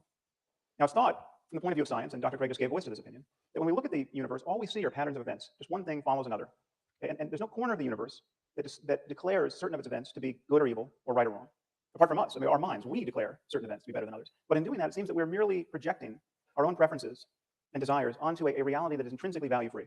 Yeah, it's kind of where I'm coming from. I'm interested to hear what Sam Harris has to say about this. I certainly haven't seen this debate before. I'm very interested. And where do our notions of right and wrong come from? Well, clearly they've been drummed into us by evolution. Okay, so he's appealing to evolution. They've been drummed into us by evolution. Okay, well, tell me more, Sam. The product of these apish urges and social emotions, and then they get modulated by culture. We take sexual jealousy, for instance. And this is an attitude that has been bred into us over millions of years. Okay, our ancestors were highly covetous of one another, despite the fact that everyone was covered with hair and had terrible teeth. And this possessiveness now gets enshrined in various cultural institutions like the institution of marriage. Okay, so therefore, a statement like it's wrong to cheat on one's spouse It seems a mere summation of these contingencies. It seems like it's an improvisation on the back of biology. It seems that from the point of view of science, it can't really be wrong to cheat on your spouse. Yeah. Hang on a second, but that doesn't explain why, you know. So yes, sexual jealousy is something that has existed for a long time because of evolution and sort of passing along your genes. But I don't see a problem with polygamy, for instance. Like if everybody consents to it and it's fine, like wouldn't that be wrong under evolution concerned? I'm not 100% sure I'm with him on this one.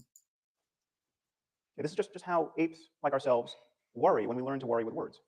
Okay, now here is where religious people like Dr. Craig begin to get a little queasy, as I think they should.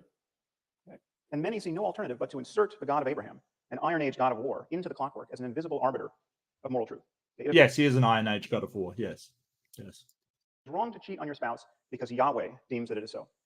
Which is curious because in other moods, Yahweh is perfectly fond of genocide and slavery and human sacrifice. I must say, it's pretty amusing to hear Dr. Craig in his opening remarks say that I'm merely focused on the flourishing of sentient creatures on this planet. If that's a sin, I'll take it. Yeah, I said basically the same. Like, you know, that suggests that William Lane Craig isn't concerned with the flourishing of sentient creatures on this planet. Well, I mean, okay, William Lane Craig, but, you know, why not? Like, aren't you concerned with your own flourishing? Are you not a sentient creature on this planet? So even at a minimum level, you'd be concerned with the flourishing of one sentient creature on this planet. One wonders what Dr. Craig is focused on. Now, incidentally, you should not trust Dr. Craig's reading of me. Half the quotes he provided from me, as though I wrote them, were quotes from people I was quoting in my book, and often to different effects. So you'll have to read the book. Okay. All right. We'll chill for the book. But yeah, so a lot of the quotes that William Lane Craig read out were him quoting other people, which is kind of really dodgy if that's true. Like, that's very, very deceptive on William Lane Craig's part. I'm very disappointed in him if that is true. I'm very disappointed. Now, in claiming that values reduce to the well-being of conscious creatures, as I will, I'm introducing two concepts: consciousness and well-being. Now, let's start with consciousness. This is not an arbitrary starting point. Imagine a universe devoid of the possibility of consciousness. Imagine a universe entirely constituted of rocks. There's clearly no happiness or suffering in this universe. There's no good or evil. Value judgments don't apply. But for changes in the universe to matter, they have to matter, at least potentially, to some conscious system. Right, I agree. If there's no consciousness anywhere in the universe, there's no right, no wrong. But surely that makes it subjective, right? What about well-being? Well, the well-being of conscious creatures and the link between that and morality may seem open to doubt, but it shouldn't. So here's the only assumption you have to make. Imagine a universe in which every conscious creature suffers as much as it possibly can for as long as it can. I call this the worst possible misery for everyone. The worst possible misery for everyone is bad. If the word bad applies anywhere, it applies here. Now, if you think the worst possible misery for everyone isn't bad, or maybe it has a silver lining, or maybe there's something worse, I don't know what you're talking about. And what's more, I'm pretty sure you don't know what you're talking about either. What I'm saying is that the minimum standard of moral goodness is to avoid the worst possible misery for everyone. If we should do anything in this universe, if we ought to do anything, if we have a moral duty to do anything, it's to avoid the worst possible misery for everyone. And the moment you admit this, you admit that all other states of the universe are better than the worst possible misery for everyone. You have the worst possible misery for everyone over here, and all these other constellation of experiences arrayed out here. And because the experience of conscious creatures is dependent in some way on the laws of nature, there will be right and wrong ways to move along this continuum. It will be possible to think you're avoiding the worst possible misery for everyone and to fail. You can be wrong in your beliefs about how to navigate this space. So here's my argument for moral truth in the context of science. Questions of right and wrong and good and evil depend upon minds. They depend upon the possibility of experience. Minds are natural phenomena. They depend upon the laws of nature in some way. Morality and human values, therefore, can be understood through science because in talking about these things, we are talking about all of the facts that influence the well-being of conscious creatures. In our case, we're talking about genetics and neurobiology and psychology and sociology. Okay, but is that the worst possible eventuality that you're talking about, the worst possible world for everybody? Is that wrong because it's objectively wrong, independent of stance, or is that wrong because every single creature would agree that that is the worst possible outcome for any possible world? That's the problem with Sam Harris's thing here. What makes it objective instead of just, well, everybody agrees that that would be something that is bad, right?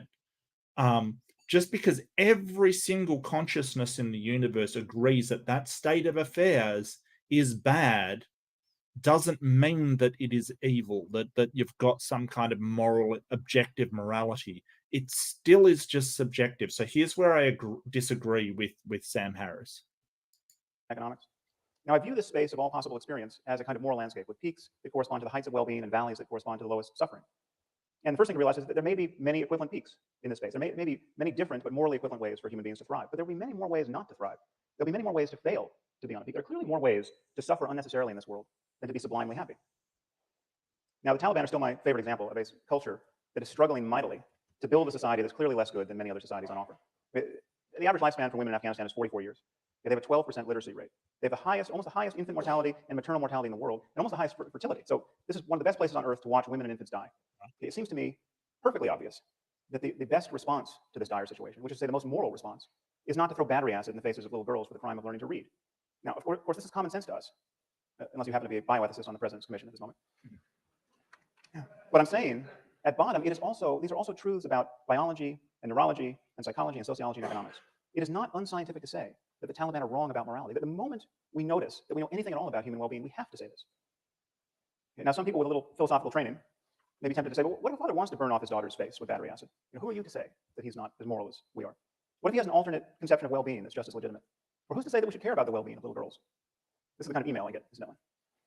Now, moral skeptics of this kind, and Dr. Craig has essentially endorsed this position in a way, without God, think that the only way to judge one person's values to be wrong are with respect to another person's values, and all such judgments have to be on par.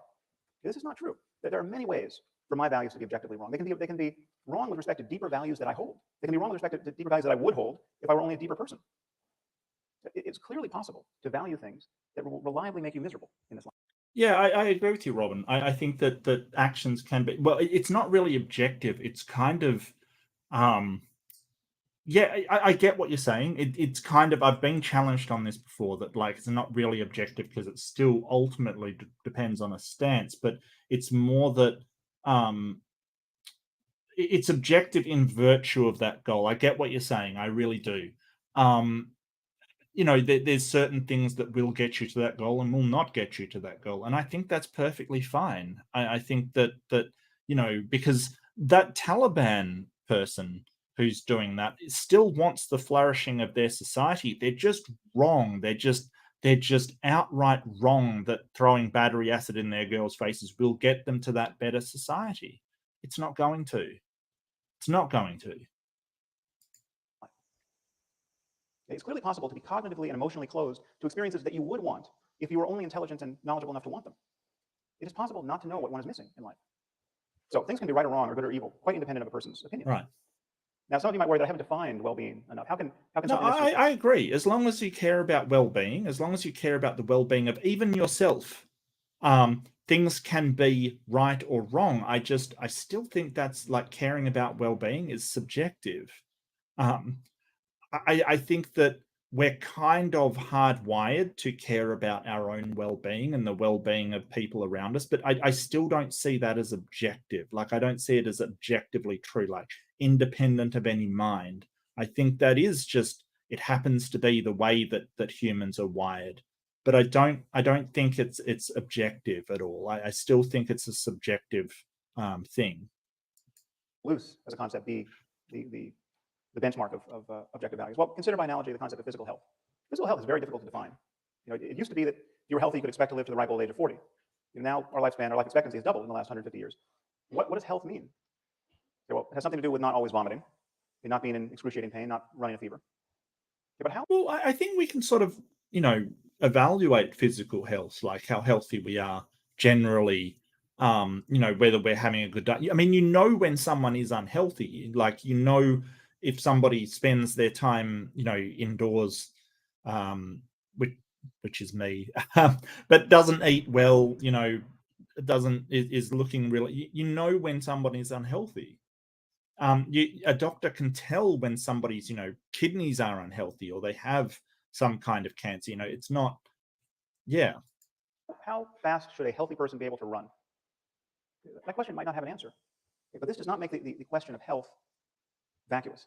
It doesn't make it merely a matter of opinion or of cultural construction. No, it isn't. The distinction between a healthy person and a dead one is about as clear and consequential as any we ever make in science. And notice that no one is ever tempted to attack the philosophical underpinnings of medicine with questions like, well, who are you to say that not always vomiting is healthy? What if you meet someone who wants to vomit and he wants to vomit until he dies? Okay, how could you argue that he is not as healthy as you are? In talking about morality and human values, I think we really are talking about mental health and the health of societies. And the truth is, science has always been in the values business. We simply cannot speak of facts without resorting to values. We consider the simplest statement of scientific fact: water is 2 parts hydrogen and 1 part oxygen. This seems as value-free an utterance as human beings ever make. But what do we do when someone doubts the truth of this proposition? All we can do is appeal to scientific values, the value of understanding the world, the value of evidence, the value of logical consistency. Yeah, I think that it is, like, while morality may be subjective, it is objective whether you have a healthy liver or a liver that is failing. I don't think that is a matter of opinion. I think that if you do have poor mental health, that isn't a stance dependent thing. Like, if somebody's delusional and seeing things and having hallucination, I don't think that's subjective anymore. That's objectively whether they are in good mental health or not. And I think that is an objective thing. The question whether should we ought to care about mental health, right? I think that is subjective. But the actual state of being, of having good or bad mental health, and I'm using good and bad as in not morally good or morally bad, but healthy and unhealthy mental health. I don't think that's subjective. Oh, hi, Maya. How you doing? Good to see you. Oh, hi, Bench Thinker. I didn't see you in there. It's good to see you as well. Oh, someone just comes in to say, morality within God is objective. Which God? Which morality? Obviously yours. Yours is the one that's objectively true. Yeah. None of the other people that believe in God are objectively true, but yours is. Hello, you killed Victoria. It's good to see you. It's always funny because every theist that claims that morals are objectively true has different morals than everybody else claiming theirs is objectively true as well. Can we get a consensus on this objectively true morals before we start to appeal to them? No? Okay, well, yeah, I just guess, yeah. Someone says, well, that's not how I choose to think about water. Okay, I'm a biblical chemist, and I read in Genesis 1 that God created water before he created light. So I take that to mean there were no stars. So there were no stars to fuse helium and hydrogen into heavier elements like oxygen. Therefore, there was no oxygen to put in the water. So either water has no oxygen, or God created special oxygen to put in the water. But I don't think he would do that because that would be biblically inelegant. Okay, what can we say to such a person? All we can do is appeal to scientific values. And if he doesn't share those values, the conversation is over. Okay, well, not necessarily. I mean, you can sort of point out the absurdity of a worldview that doesn't have these things happening, and the sort of lack of logic about the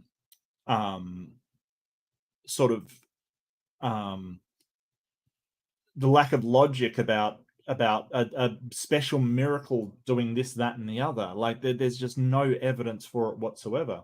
If you have the ability to collect all information, assess all possible avenues and consequences, then the final answer is 100% true, i.e. objective. Yeah, no, I asked you to prove it, Alpha Prove that there is an objective morality. Go for it. Enjoy. Go for it. I won't hold my breath because I want to live. I know you say there is. Prove it. Someone doesn't value evidence. What evidence are you going to provide to prove that they should value it? If someone doesn't value logic, what logical argument could you provide to show the importance of logic? Okay, so I think the split between facts and values should look really strange to you on its face. And what are we really saying when we say that science can't be applied to the most important questions in human life? Okay, we're saying that when we get our bias... No, nobody's saying it can't be applied. Well, I mean, I'm not saying it can't be applied. Science can definitely apply to ordinary life and all over the place. And we do apply it to what ought to be done and what ought not to be done. It just can't decide it for us, that's all. It's a tool in evaluation of states. What ought to be the state that we're in, I think, is subjective. But that doesn't mean that science can't objectively sort of give you models of what state these things are in. Just like you can sort of use science to model what a healthy kidney looks like and what an unhealthy kidney looks like. Out of the way. When we most fully rely on clear reasoning and honest observation, when intellectual honesty is at its zenith, well, then those efforts have no application whatsoever to the most important questions in human life. But that is precisely the mood you cannot be in to answer the most important questions in human life. It would be very strange if that were so. You'll recall in my first speech that I said I was going to defend 2 basic contentions tonight. First, that if God exists, then we have a sound foundation. If, the big if. I feel like just writing a big if over the screen every time he says that, if. For objective moral values and duties. First, I explained that if God exists, then objective moral values are grounded. Yeah, Alpha, so prove it. Demonstrate to a reasonable amount that objective moral values, in fact, do exist independent of any human mind. Go. Like, you're making the claim that these objective moral values actually exist, but you don't have anything to point to. What you can do is you can point to a book which says there's independent moral values, and every book disagrees with one another over what they are.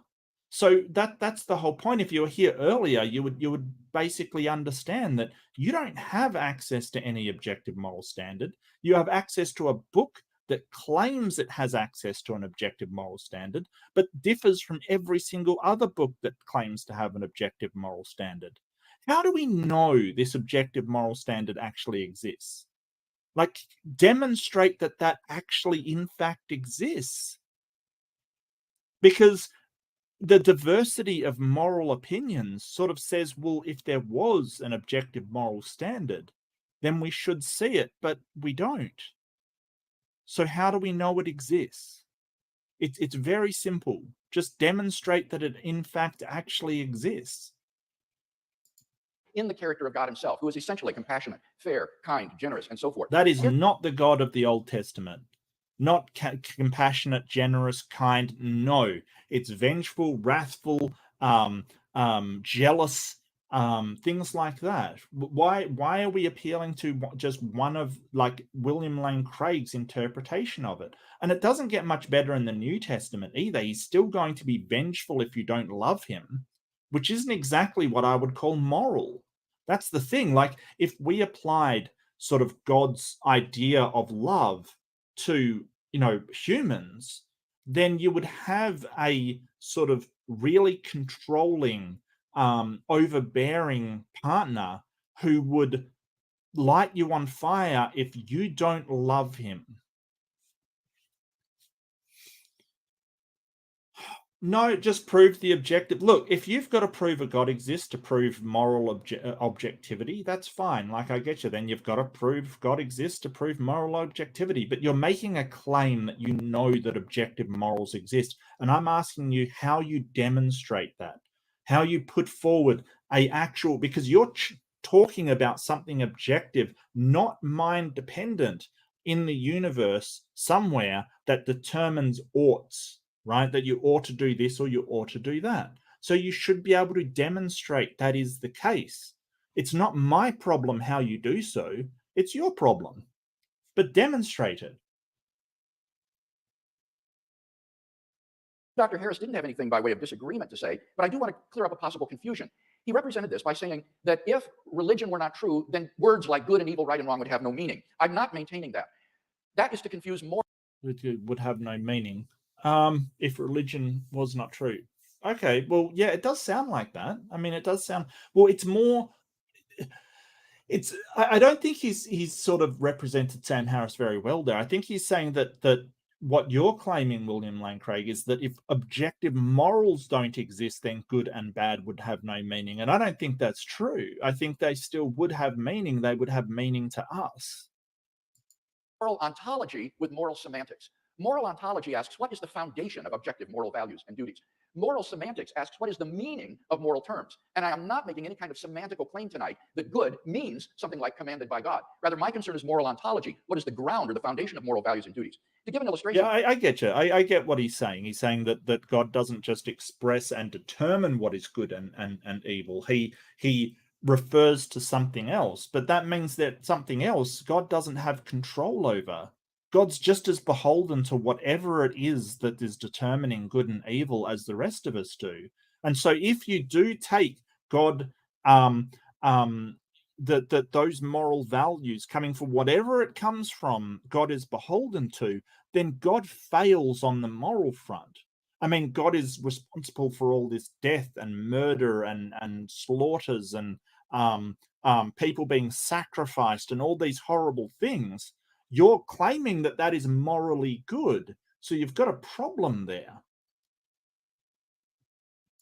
Think of light. Light is a certain visible range of the electromagnetic. William Lane Craig is about to talk about science. Strap yourself in. William Lane Craig is about to talk about science. Like, buckle up, everybody. Spectrum. But obviously, that isn't the meaning of the word light. People knew how to use the word light long before they discovered its physical nature. And I might also add, they certainly knew the difference between light and darkness long before they understood the physics of light. Now, in exactly the same way, we can know the meaning of moral terms like good and evil, right and wrong, and know the difference between good and evil without being aware that the good is grounded in God ontologically. Okay. So we can understand the difference between good and evil without even understanding. So we can understand the difference between good and evil without God is essentially what he's saying. So he's basically claiming there is a objective moral standard that exists, and we know the difference between it, even though different peoples in different cultures have completely different ideas, like the Aztecs sacrificing people en masse and stuff. Like we would consider that immensely evil. They considered it to be good. So for some reason, it does seem like sort of post hoc rationalization. You're just sort of saying, hey, there are commonalities that exist, therefore God's objective morality. Well, I don't think we need that.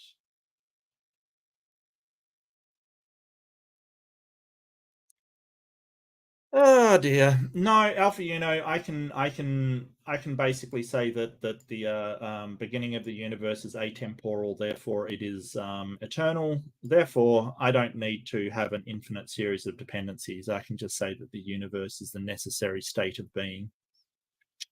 Thanks for playing, though. So that is the position I'm defending tonight, is that moral values are grounded ontologically in God. Second, our moral duties are grounded by God's commandments, which are necessary reflections of his nature.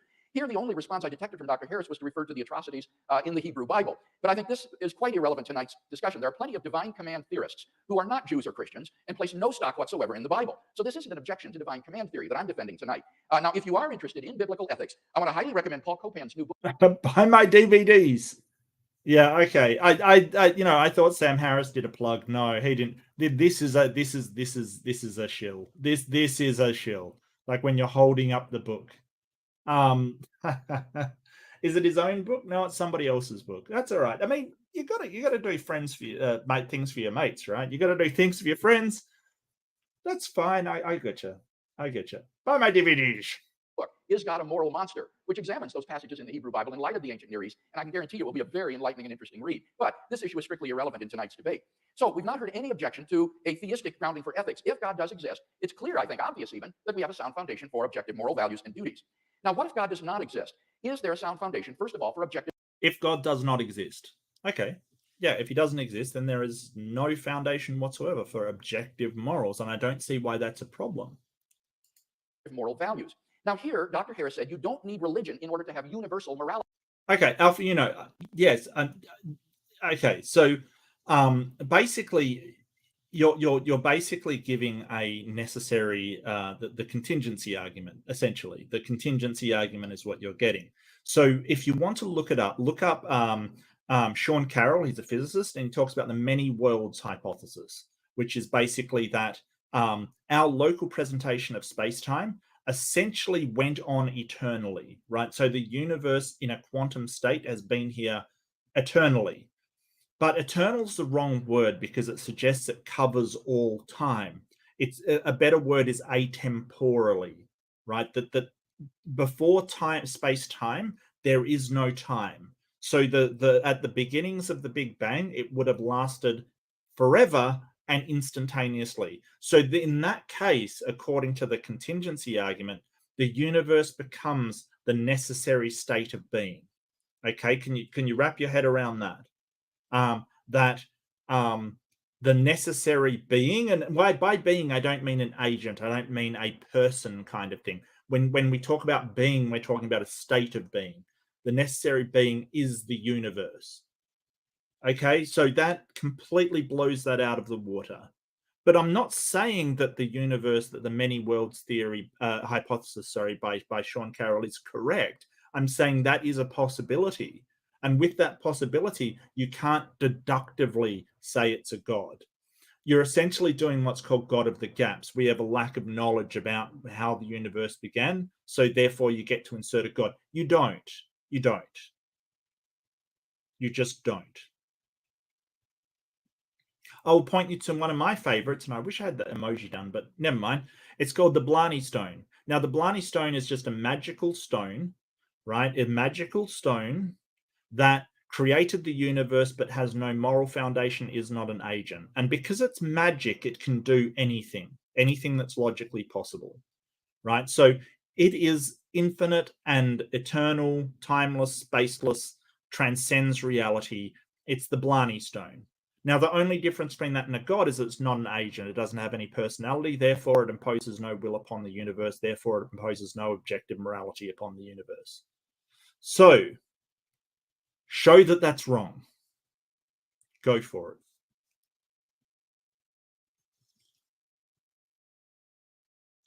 The cosmos is contingent because you can remove something from existence and the cosmos doesn't collapse.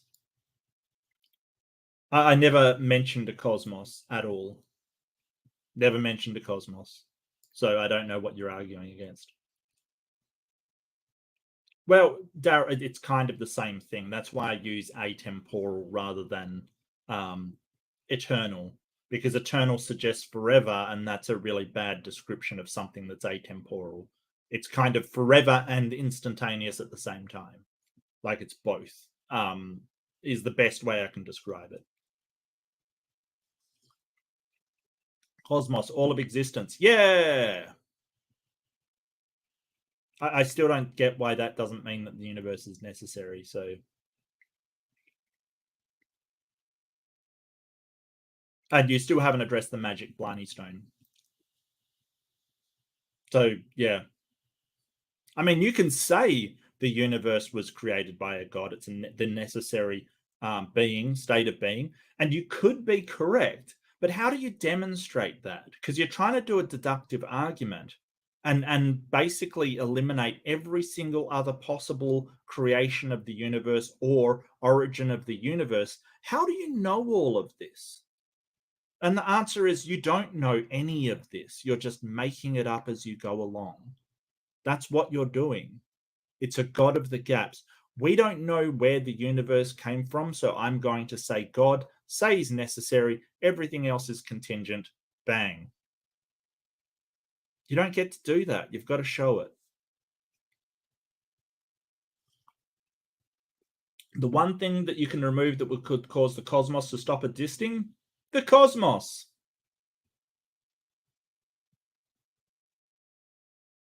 The cosmos.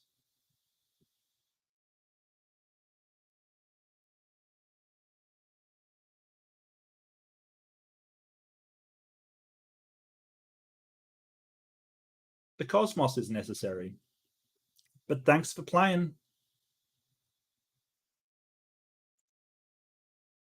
Name one thing you can remove that will cause the cosmos to stop existing. The cosmos.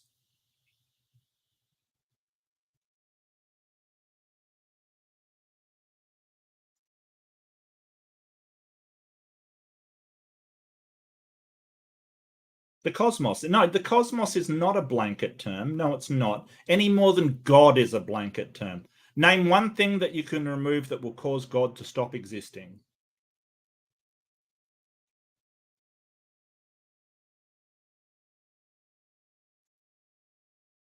The cosmos is not a blanket term. It's a very specific term in physics. It's a very, very specific term. People don't physicists don't talk about the cosmos and they're just using a blanket term kind of thing. That is not what they're doing. They're referring to something specific.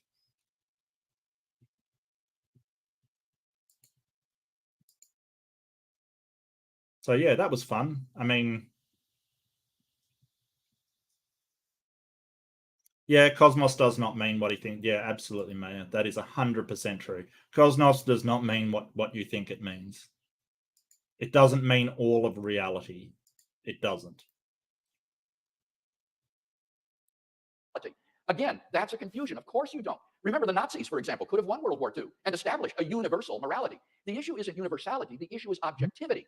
And I maintain that in the absence of God, there isn't any reason, any explanation for the existence of objective moral values. Godwin's law, anyone? Godwin's law? 25 seconds in, we're on to Godwin's law. Now, Dr. Harris says, but we can imagine creatures being in the worst possible misery, and it's obviously better for creatures to be flourishing. The well-being of conscious creatures is good. Well, of course it is. That's not the question. We agree that all things being equal, flourishing of conscious creatures is good. The question is rather, if atheism were true, what would make the flourishing? Yeah, Alpha, this is not your little exercise in coming on. If you want to debate, challenge me to a debate, get in contact. My email address is in the About section. I will debate you on the contingency argument, okay? If you're going to pipe up and sort of tell me what to do on my stream, then you can debate the topic, okay? Do that. Conscious creatures objectively good. Conscious creatures might like to flourish, but there's no reason on atheism to think that it would really be objectively good. Now here, Dr. Harris, I think, is guilty of misusing terms like good and bad, right and wrong, in equivocal ways. He will often use them in non-moral senses. For example, he'll say there are objectively good and bad moves in chess. Now that's clearly not a moral use of the terms good and bad. Yeah, he's kind of right. Like, yes, but that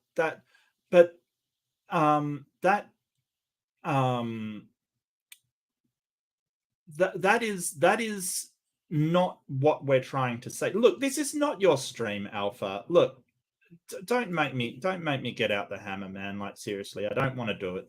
Telling me like sort of to do this and do that on my stream. This isn't even about, like, get out of here, dude. Seriously. I mean, they're not apt to win or produce a winning strategy. It's not evil what you've done.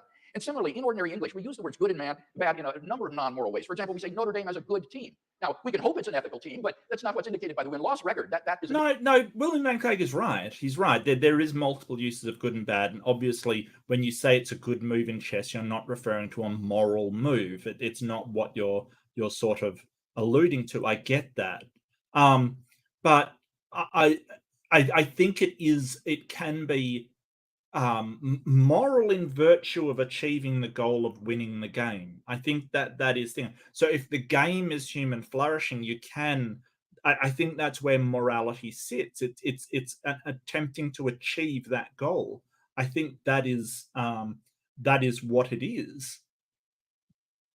So, when you say they're a good team, it's kind of, it's in virtue of attempting to win the games that they win. They're moral if morality is being a team that claims victory all the time. Different meaning of good, or we say that's a good way to get yourself killed, or that's a good game plan, or the sunshine felt good, or that's a good route to East Lansing, or there's no good reason to do that. Or and it's sort of moral if your goal is to get to East Lansing, right? Like that's the whole point. You're basically outlining sort of meta-ethical relativity or meta-ethical goals, and sort of saying that it doesn't mean moral as in that. I don't know. It's kind of, you're just pointing out meta-ethical goals. I don't know why he is, but that's what he appears to be doing. He's in good health. All of these are non-moral uses of the word good. And Dr. Harris's contrast of the good life and the bad life is not an ethical contrast between a morally good life and an evil life. It's a contrast between a pleasurable life and a miserable life. And there's no reason to identify pleasure, misery with good and evil, especially on atheism. So there's just no reason that's been given on atheism for thinking the flourishing of conscious creatures is objectively good. But Dr. Harris has to defend an even more radical claim than that.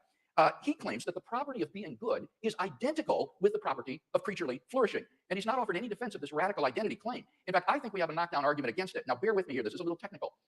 On the next to last page of his book, Dr. Harris... Yeah, you're right, Robin. It's in reference to the rules or reference to what you're trying to achieve, which, so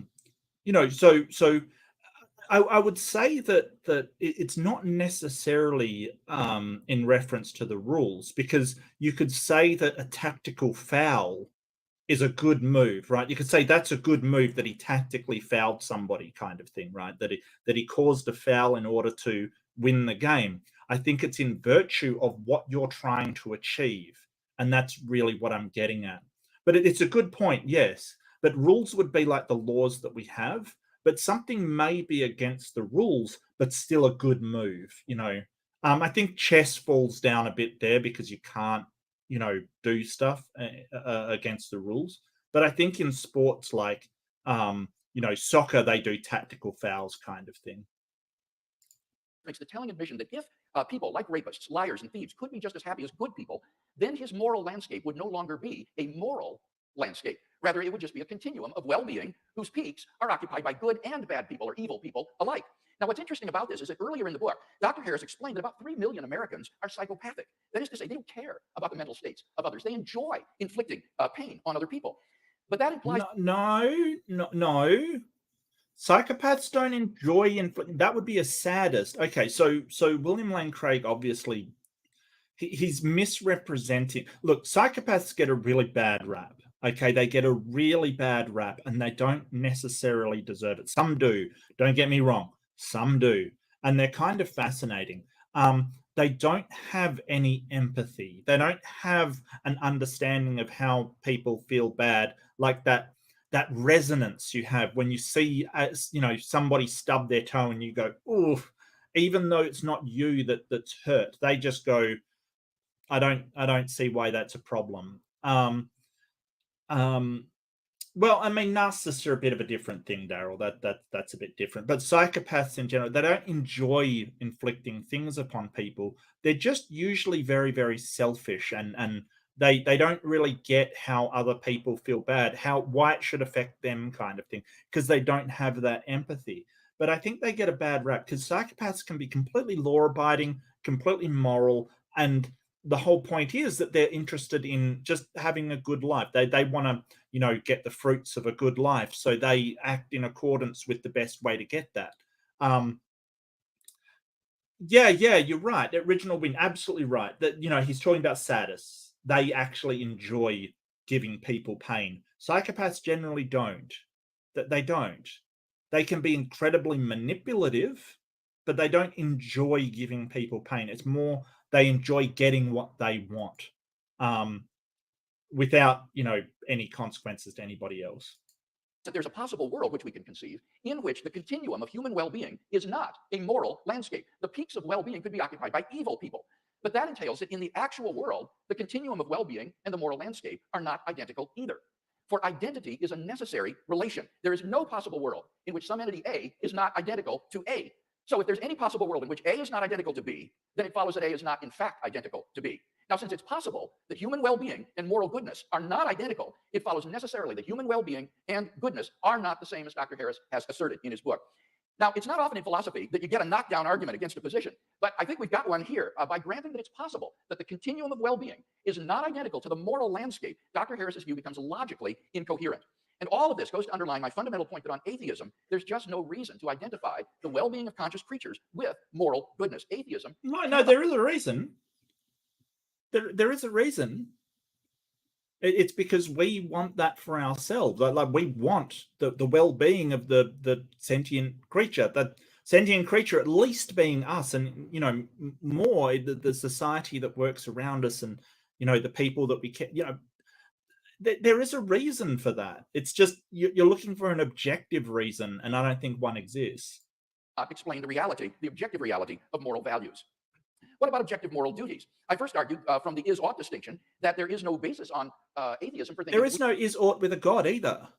Why ought you obey the moral values of a god? Why ought you? Why?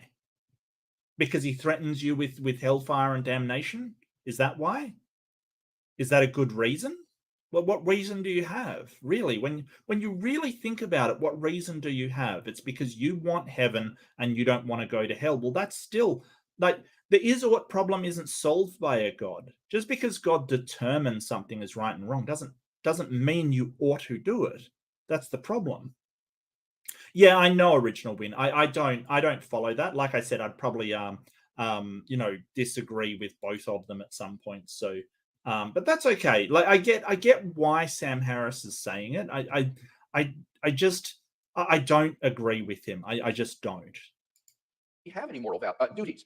And here Dr. Harris says, if we have a moral duty to do anything, we have a duty to avoid the worst possible misery. But the question is the antecedent of that conditional. If we have a moral duty to do anything, what I'm arguing is that on atheism, I don't see any reason to think we have any moral duties to do anything. No. We do have moral duties, not objective moral. Like, this is the thing. He just wants to basically say, oh, if it's not objective, then it doesn't exist. Yeah, well, laws aren't objective. They exist. Like, seriously. Like, you violate laws, there will be serious. Like, try ramming your car through all of these things and see if the laws don't apply to you because they're not objective. Like, seriously, dude. You know, that's the thing. Like, they're incredibly important. It doesn't mean that they're valueless. Like, the whole thing he's trying to put across is, oh, well, if it's not objective, it's just valueless and doesn't exist and just pointless. No, what are you talking about? Moral obligations or prohibitions arise in response to imperatives from a competent authority. For example, if a policeman tells you to pull over, then because of his authority, who he is, you are legally obligated to pull over. But if some random stranger tells you to pull over, you're not legally obligated to do so. Now, in the absence of God, what authority is there to issue moral commands or prohibitions? Us. We do. The societies. It's called intersubjectivity. It's basically all of us agreeing on what's good and bad because we want to get to a place where humans are flourishing. Like, it boggles my mind that these people are sort of like, well, listen to this God, but I don't care about human flourishing. Not even your own? Are you serious? I don't believe that's true. I think that if you want to claim that, you're lying.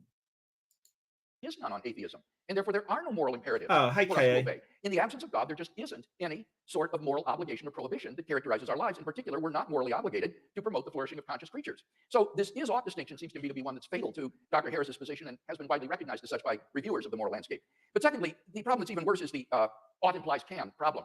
In the absence of the ability to do otherwise, there is no moral responsibility.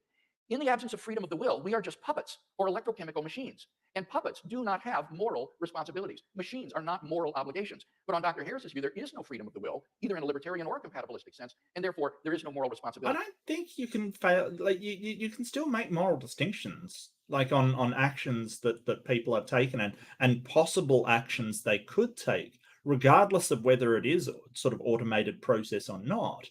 You can sort of you know, you could say, I mean, a computer is a completely automated process. You could say whether a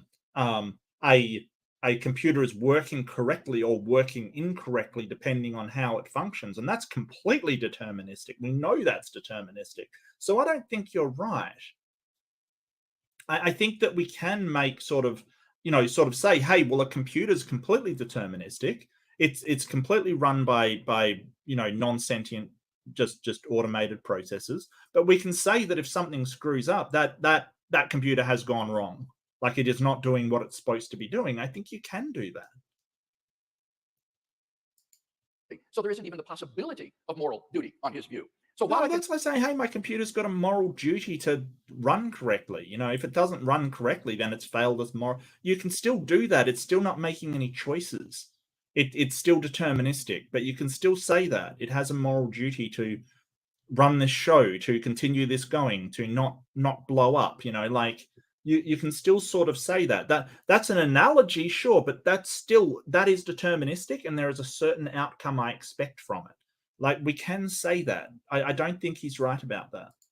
Affirm and applaud Dr. Harris's affirmation of the Yeah, that's objectivity true, of moral Kay. values and moral duties. At the end of the day, his philosophical worldview just doesn't ground these entities that we both want to affirm. If God exists, then we clearly have a sound foundation for objective moral values and moral duties. But if God does not exist, that is, if atheism is true, then there is no basis for the affirmation of objective moral values, and there is no ground for objective moral duties, because there is no moral lawgiver and there is no freedom of the will. And therefore, it seems to me that atheism is simply bereft of the adequate ontological foundations to establish the moral life. Well, that was all very interesting. Ask yourselves, what is wrong with spending eternity in hell? Well, yeah, this is my point. Like, why ought you avoid hell, and why ought you to go to heaven? Why ought you obey God? Because you can sort of say, hey, it's objectively moral, but what makes the ought? You can't get an ought from an is. And just because God says it is or determines it is, what makes that moral? So William Lane Craig is perfectly willing to leverage you can't get an ought from an is against Sam Harris, but he's not answering that himself. It's rather hot there, for one. Dr. Craig is not offering an alternative view of morality. Okay, the whole point of Christianity, or so it is imagined, is to safeguard the eternal well-being of human souls. Now, happily, there's absolutely no evidence that the Christian hell exists. Okay, I think we should look at the consequences of believing in this framework, this theistic framework, in this world, and what these moral underpinnings actually would be. Right. 9 million children die every year before they reach the age of 5. Okay, picture an Asian tsunami of the sort we saw in 2004 that killed 250,000 people. One of those every 10 days, killing children only under 5. It's 24,000 children a day, 1,000 an hour, 17 or so a minute. That means before I can get to the end of this sentence, some few children, very likely, will have died in terror and agony. Think of the parents of these children. Think of the fact that most of these men and women believe in God and are praying at this moment for their children to be spared. Yeah, so you can sort of point to Nazis and things like that. Sure, you can point to that. But God's doing worse every single second of every single day. And not only is he doing that, he's doing it to everybody. So where does that leave your moral values? Where does that leave your moral obligations? If it's in God's nature, that morality is in his nature, then I pity anybody under God's nature, because, you know, the things happening every day is horrific. As Sam Harris is rightly pointing out, children die every day. Is that a loving God? What's that all about? And their prayers will not be answered. Okay, but according to Dr. Craig, this is all part of God's plan. Yep. Any God who would allow children by the millions to suffer and die in this way, and their parents to grieve in this way, either can do nothing to help them or doesn't care to.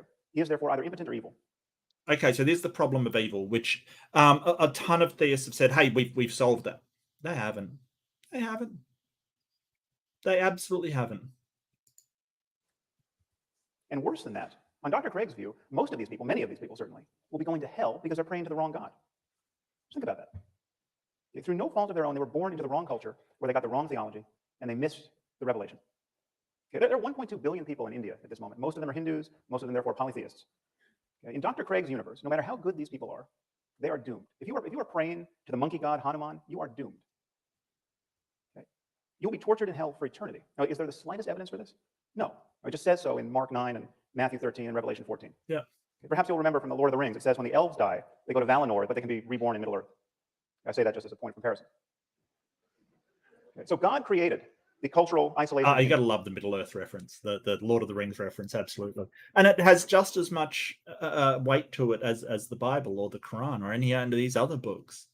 Like, how do you demonstrate that they're actually correct? He engineered the circumstance of their deaths in ignorance of revelation, and then he created the penalty for this ignorance, which is an eternity of conscious torment in fire. Okay, on the other hand, on Dr. Craig's account, your run-of-the-mill serial killer in America, okay, who spent his life raping and torturing children, need only come to Jesus on death row, and after a final meal of fried chicken, he's going to spend an eternity in heaven after death. Mm-hmm. One thing should be crystal clear to you. This vision of life has absolutely nothing to do with moral accountability. Yep. Okay, and please notice the double standard that people like Dr. Craig use to exonerate God from all this evil. Okay, we're told that God is loving and kind and just and intrinsically good. But when someone like myself points out the rather obvious and compelling evidence that God is cruel and unjust because he visits suffering on innocent people of a scope and scale that would embarrass the most ambitious psychopath, okay, we're told that God is mysterious. Okay, who can understand God's will? Okay, and yet this is precisely, this merely human understanding of God's will is precisely what believers use to establish his goodness in the first place. Yeah, and how do you know that God doesn't determine this kind of wholesale slaughter of humans to be good? And that you know, the things that you're saying, kindness and empathy and niceness that you're attributing to God, is evil, because you don't have access to what the objective morality is. You've only got an access to a book that says it is. But the same things that you're saying are horrendous and evil are the same things that God planned out for people. This wholesale suffering of humanity throughout the ages. I mean, until we invented penicillin, like you got an infection, you were essentially doomed to die in horrific agony from an infection. Is that what is moral? Because that appears to be God's nature. If something good happens to a Christian, he feels some bliss while praying, say, or he sees some positive change in his life, and we're told that God is good. Okay, but when children by the tens of thousands are torn from their parents' arms and drowned, we're told that God is mysterious. This is how you play tennis without the net. And I want to suggest to you that it is not only tiresome when otherwise intelligent people speak this way, it is morally reprehensible. I agree. It is not conducive to the well-being of humans to talk this way. What is conducive is we say, hey, that is detrimental to the well-being of humans. We have to combat that. Not, it's just God working mysteriously. If everything is God working mysteriously and what God does is good, then you would have to say that all of this slaughter, all of this suffering on earth, all of the humanity lost on earth is a good thing. Because presumably God working mysterious ways means he has to have a good reason for doing it. It has to be something in God's nature which is good. So I really think he should hammer William Lane Craig on this. Why do you say that the Nazis was a bad thing? What happened to the Jews was a bad thing. Isn't that in God's plan? Isn't that a good thing? Faith is really the perfection of narcissism. I mean, God loves me, don't you know? He cured me of my eczema. He makes me feel so good while singing in church. And just when we had given up hope, he found a banker who was willing to reduce my mother's mortgage. Okay. Given all that this God of yours does not accomplish in the lives of others, given the misery that's being imposed on some helpless child at this instant, this kind of faith is obscene. Okay, to think in this way is to fail to reason honestly or to care sufficiently about the suffering of other human beings. And if God is good and loving and just and kind, and he wanted to guide us morally with a book, why give us a book that supports slavery? Yeah. Why give us a book that admonishes us to kill people for imaginary crimes like witchcraft? Yeah. Thou shalt not suffer a witch to live caused untold suffering of women throughout Europe because of this statement of thou shalt not suffer a witch to live. And it's sort of we go through this horrific times in our history and we realize, hey, that was really wrong. That is not going to get us to the kindness and well-being that we're after. And sort of they just throw their hands up and go, oh, well, God works in mysterious ways. There's a way of not taking these questions to heart. According to Dr. Craig's divine command theory, God is not bound by moral duties. God doesn't have to be good. Whatever he commands is good. So when he commands that the Israelites to slaughter the Amalekites, that behavior becomes intrinsically good because he commanded it. Yep. But he was appealing to God's nature, which isn't exactly divine command theory. It's a bit different. I'm not sure if Sam Harris misspoke there. Okay, well, here we're being offered, I'm glad he raised the issue of psychopathy. We're being offered a psychopathic and psychotic moral attitude. It's psychotic because it's completely delusional. There's no reason to believe that we live in a universe ruled by an invisible monster, Yahweh. But it is psychopathic because this is a total detachment from the well-being of human beings. It so easily rationalizes the slaughter of children. Yep.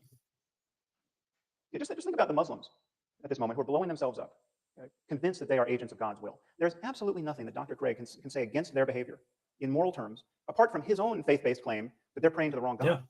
If they had the right God, what they were doing would be good. Yeah, and that's the thing, that the people that are like, for instance, in Israel at the moment, sorry to bring up a contentious topic, but you have two sides, one claiming that they have, the righteous God, Palestine's claiming they have Allah, basically saying that is objectively moral what they're doing, and Israel saying that their God says that the expansion and establishment of a Jewish state is absolutely objectively moral. Someone's got to be wrong. Someone has to be wrong. And just basically saying, well, I'm right and you're wrong doesn't solve that problem. It doesn't. And I mean, don't get me wrong, there's tons of other stuff involved with that issue at the moment. There's not just religion, there's cultural, there's land issues, it's a mess. It's a complete muddled mess, I get you. But that is part of the problem. That what moral authority does a Christian say that an Islamic terrorist is wrong in what they're saying? What if God objectively says that blowing somebody up for them is morally good? What if can you show that that's objectively wrong? Someone's wrong implies moral realism. Well, yeah, but they both think that they both adhere to moral realism, right? They both adhere to moral realism. So I'm sort of doing an internal critique, Nitty. So from their own perspective, someone has to be wrong, right? From if they're both moral realists, someone has to be wrong. On divine command theory. Now, I'm obviously not saying that all the Dr. Craig or all religious people are psychopaths and psychotics, but this to me is the true horror of religion. It allows perfectly decent and sane people to believe by the billions what only lunatics could believe on their own. Okay? If you wake up tomorrow morning thinking that saying a few Latin words over your pancakes is going to turn them into the body of Elvis Presley, okay, you have lost your mind. Okay? But if you think more or less the same thing about a cracker in the body of Jesus, you're just a Catholic. Yeah. And I'm not the first person to notice that it's a very strange. Yeah. And if you think that sort of asking a omnipotent, omniscient, all-powerful deity that created the universe to find your car keys is actually helping, I'm really sorry, it's not. It's not. It's a ritual thing. It's you just making yourself feel better. That's all it is.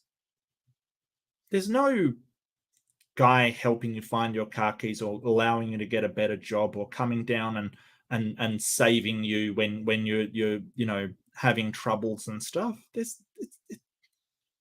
And I do like what Sam Harris has said. It really is just narcissism. Just, oh, I'm special. I get helped.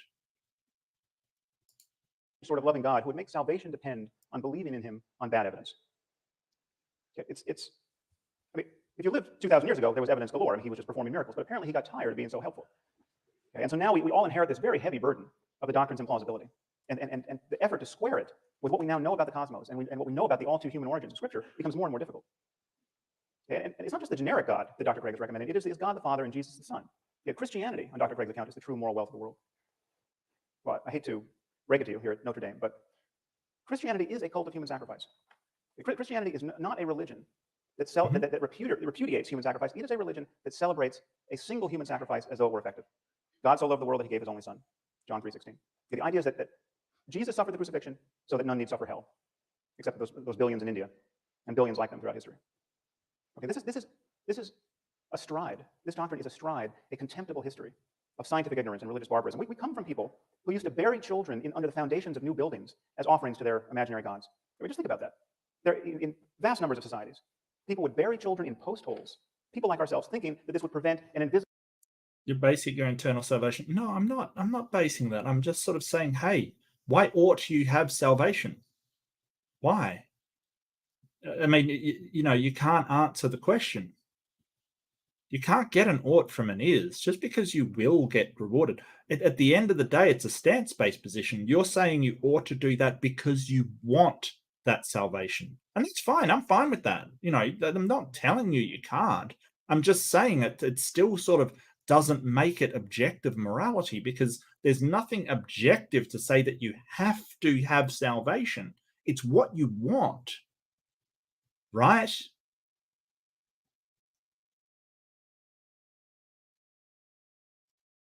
being from knocking down their buildings.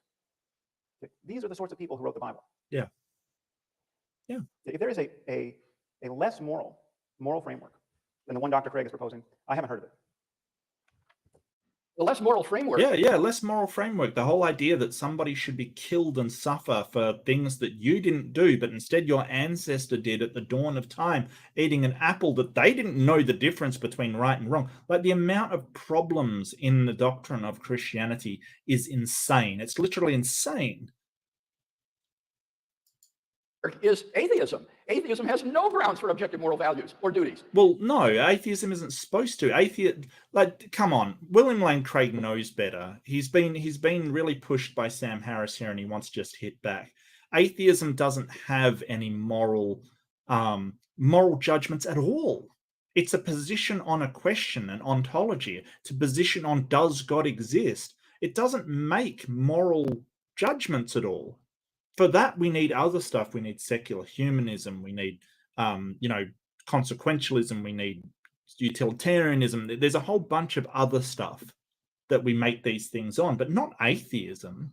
But, William Lane Craig knows this, so I think he's being a bit dishonest here. And it's interesting that in that last speech, I was disappointed to hear no defense given of that crucial second contention that I offered against Dr. Harris's view. Remember, we talked about the value problem. I gave what I consider a knockdown argument to show that the moral landscape is not identical to the continuum of human flourishing. We talked about objective moral duties, the is versus ought distinction, the ought implies can problem. None of these have been responded to. So if you want a really desperate moral system, try atheism. There's no foundation for objective moral values and duties. Yeah, no, I get T. Jump's a realist. I don't get how he gets realism. Like, he talks about the best possible world, but the best sort of implies good. to begin with. So he's sort of saying, well, good is a good world. And it's like, well, you still haven't defined what is good. So I don't know how he gets it, quite frankly. The best possible world. It's just best for who?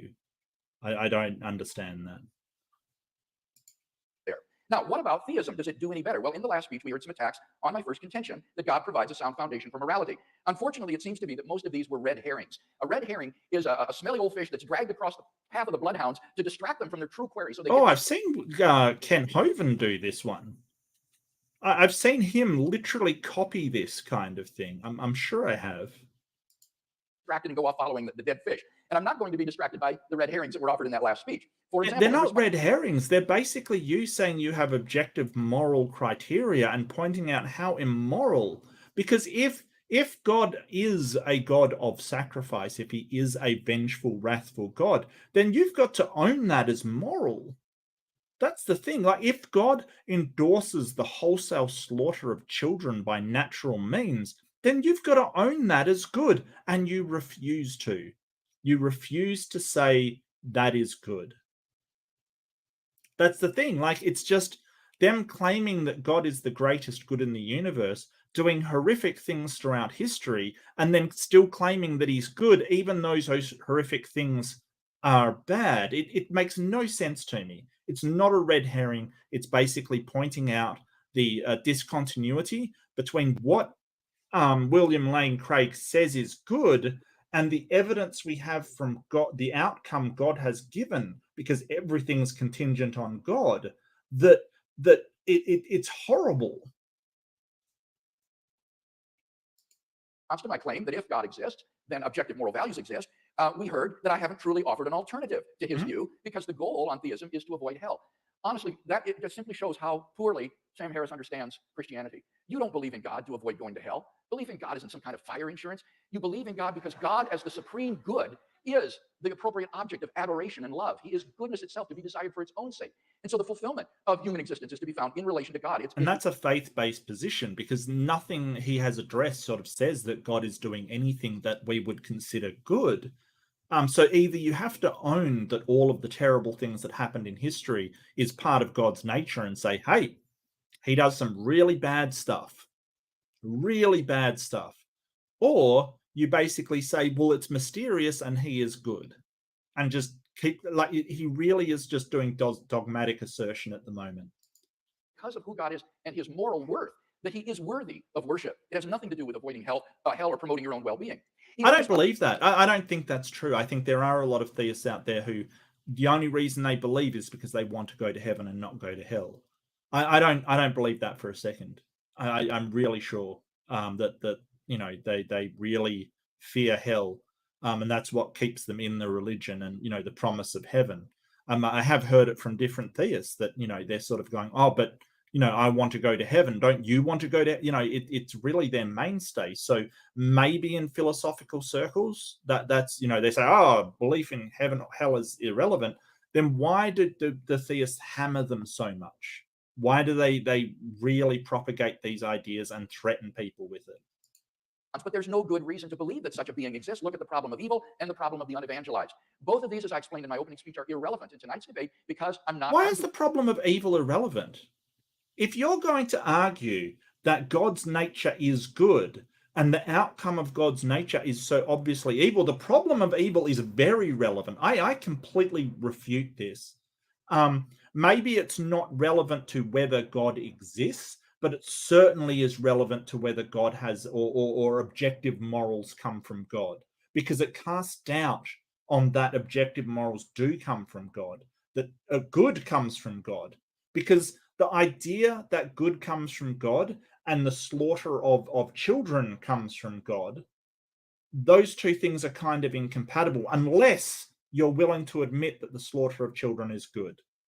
So it's not an irrelevant point at all. William Lane Craig's completely wrong on this. The problem of evil, I mean, how is the problem of evil irrelevant if you're in a debate about does good come from God? How is it irrelevant? I don't understand that. Explain that one to me. that God exists. Maybe he's right. Maybe these are insuperable objections to Christianity or to theism. It wouldn't affect either of my contentions, that if God exists, then we have a sound foundation for moral values and duties. If God does not exist, then we have no foundation for objective moral values and duties. So these are red herrings. Now, I have written on No, it's not. It's not a red herring. Because you're claiming that objective good comes from God. Then you would have to say that if God, in God's nature, he produces this wholesale slaughter, then that is a good thing. Then that is a good thing. And you know, I don't understand how you link that one together. Oh yes, God causes the slaughter of babies. God's nature is good, but that is evil.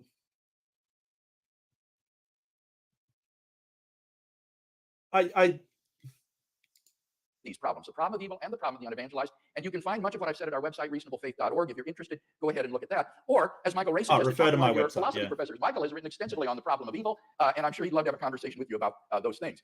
Notice, secondly, I would want to say evil actually proves that God exists. Evil actually proves that God exists. Well, we're calling it evil. It's more as sort of yeah, Richard Dawkins. Yeah, exactly. I was just about to go there, Jack. Richard Dawkins said, just pitiless indifference. That's the thing. Like, it's just the universe doesn't care about children. We do. Don't get me wrong. We really care about children. But I don't think the universe particularly does.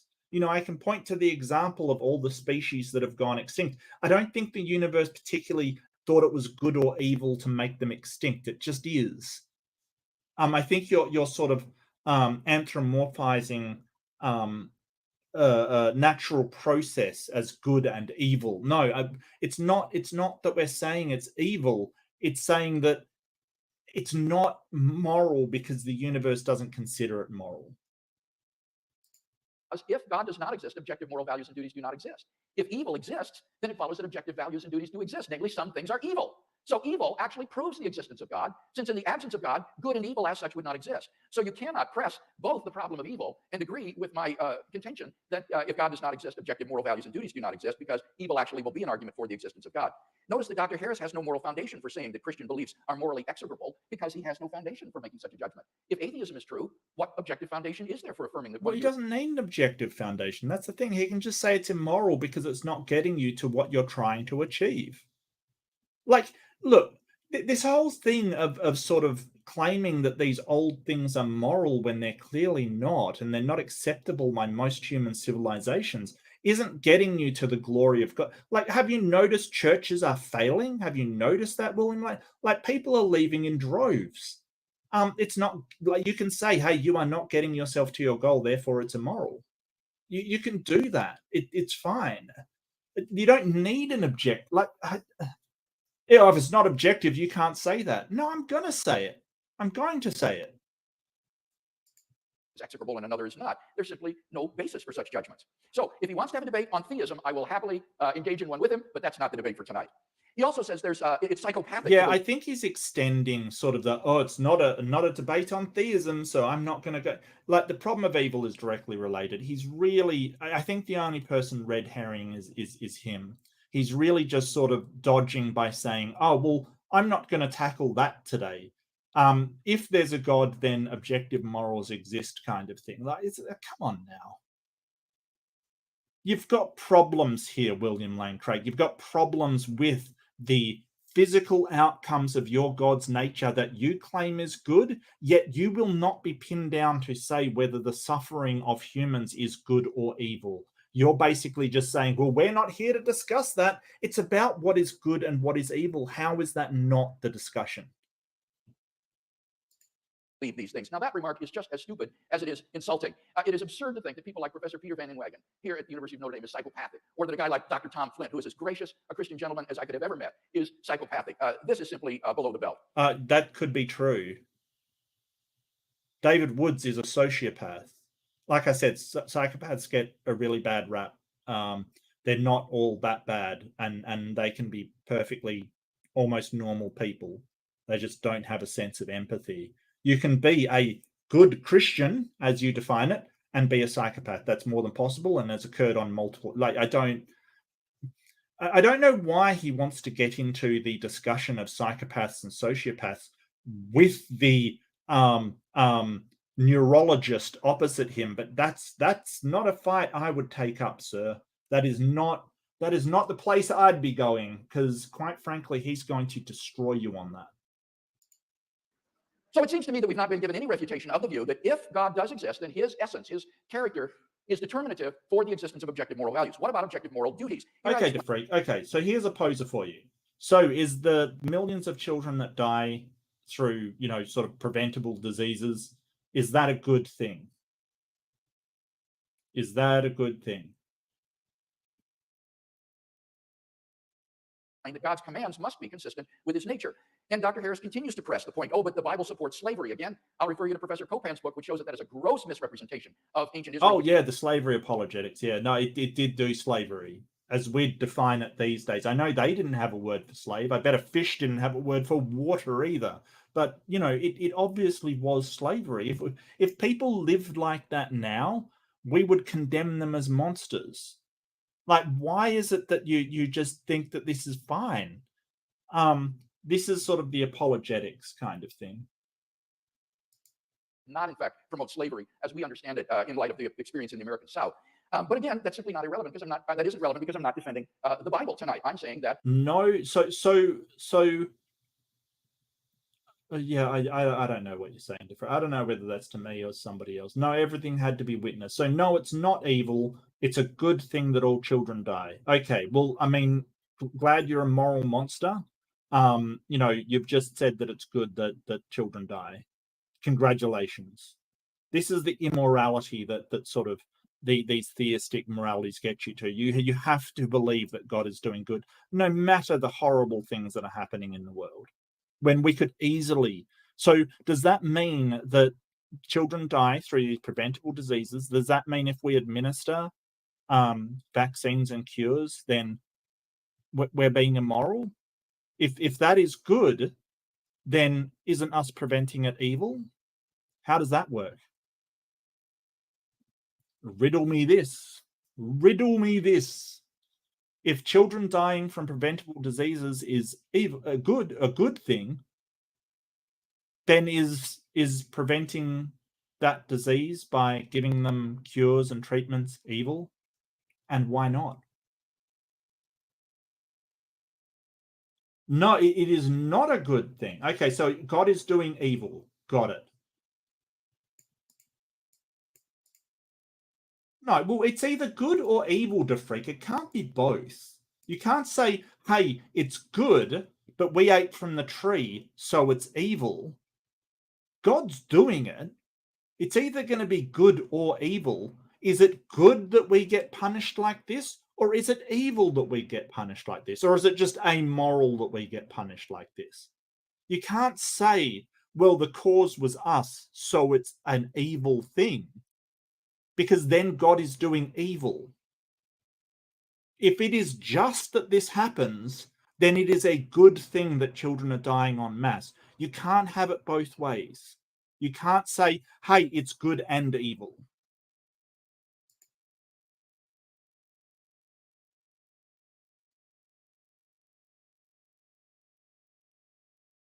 Yep, law of identity. Exactly right, Robin. Law of identity. It is either good or it is evil. It can't be good and evil. It just can't be.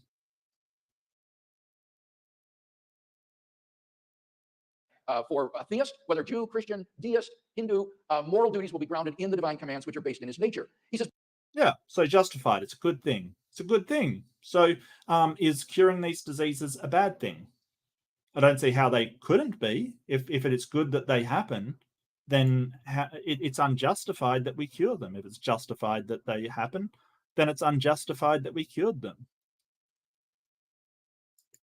But then what about people like the Taliban who say that God has commanded them to do certain atrocities? Yeah. I would say the very same thing to the Taliban that Dr. Harris says, namely, God did not command you to do those things. That's exactly what Dr. Harris would say. The reason he thinks that is because... Yes, but you've got...